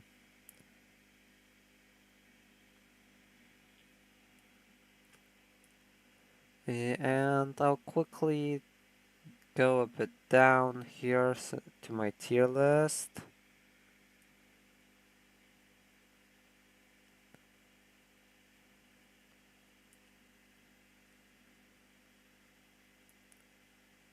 Wait, oh, it's still a bit lower. Oh, here we go. Here's my tiers did a few months ago.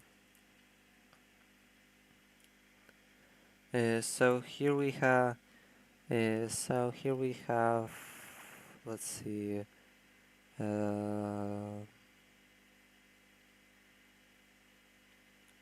Oh, Władysław I Herman in C tier. Right about if Władysław the fourth. Wait, I actually forgot his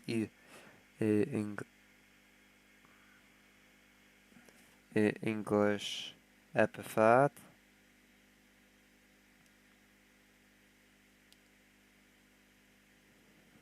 I just quickly checked that on my phone. Oh right, if Władysław the first Spindleshanks. Yeah, there's quite a few weird nicknames. Nicknamed during the fragmentation. For instance, we have Władysław the first Spindleshanks.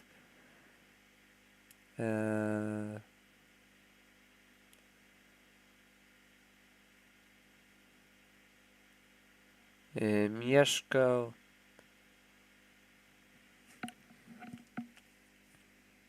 Mieszko. Mieszko the Tanglefoot. I just can't find him at the moment. Oh, here we go. Mieszko the Tanglefoot. And finally, Bolesław the Horned right here. Wait a second.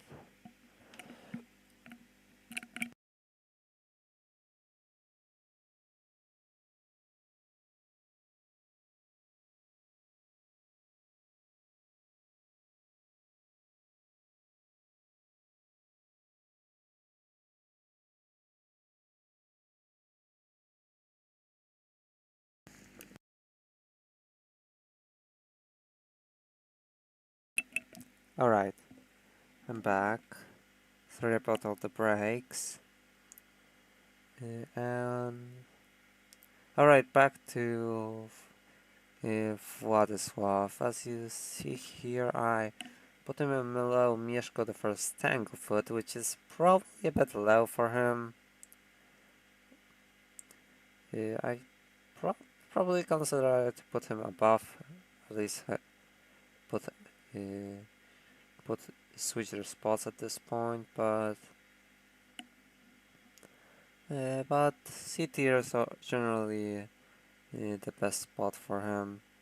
Some could go D tier, maybe D tier if someone's generous and really highlights his positives. To be fair, this era of more of the lack of war, or sorry, the lack of wars between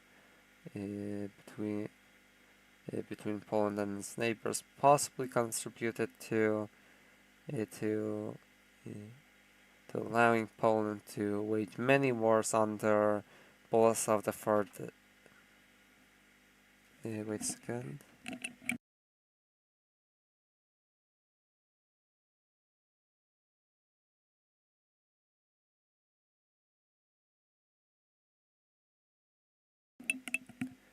Sorry about that again. Possibly contributed to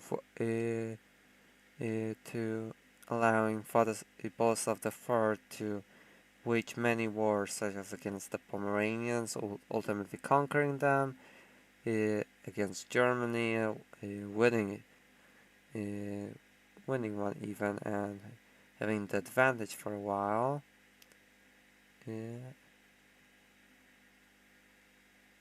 And intervening in many countries.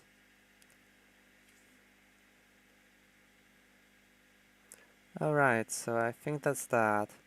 For those interested to learn a bit more about history, I do have a bit here on my community page, so feel free to check that out if you're interested.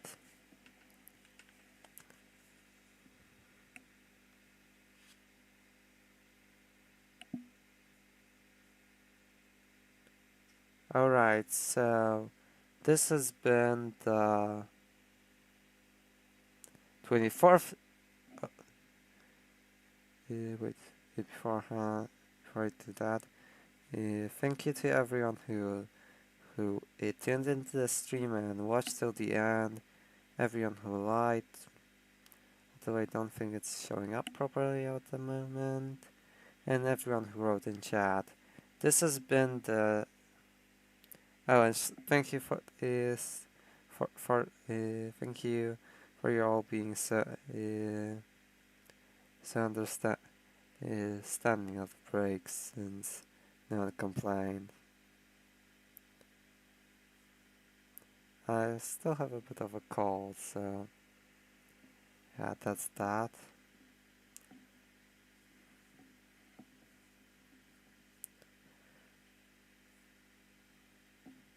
Alright, so this has been the 24th stream of Project 1000. Thank you for watching and goodbye.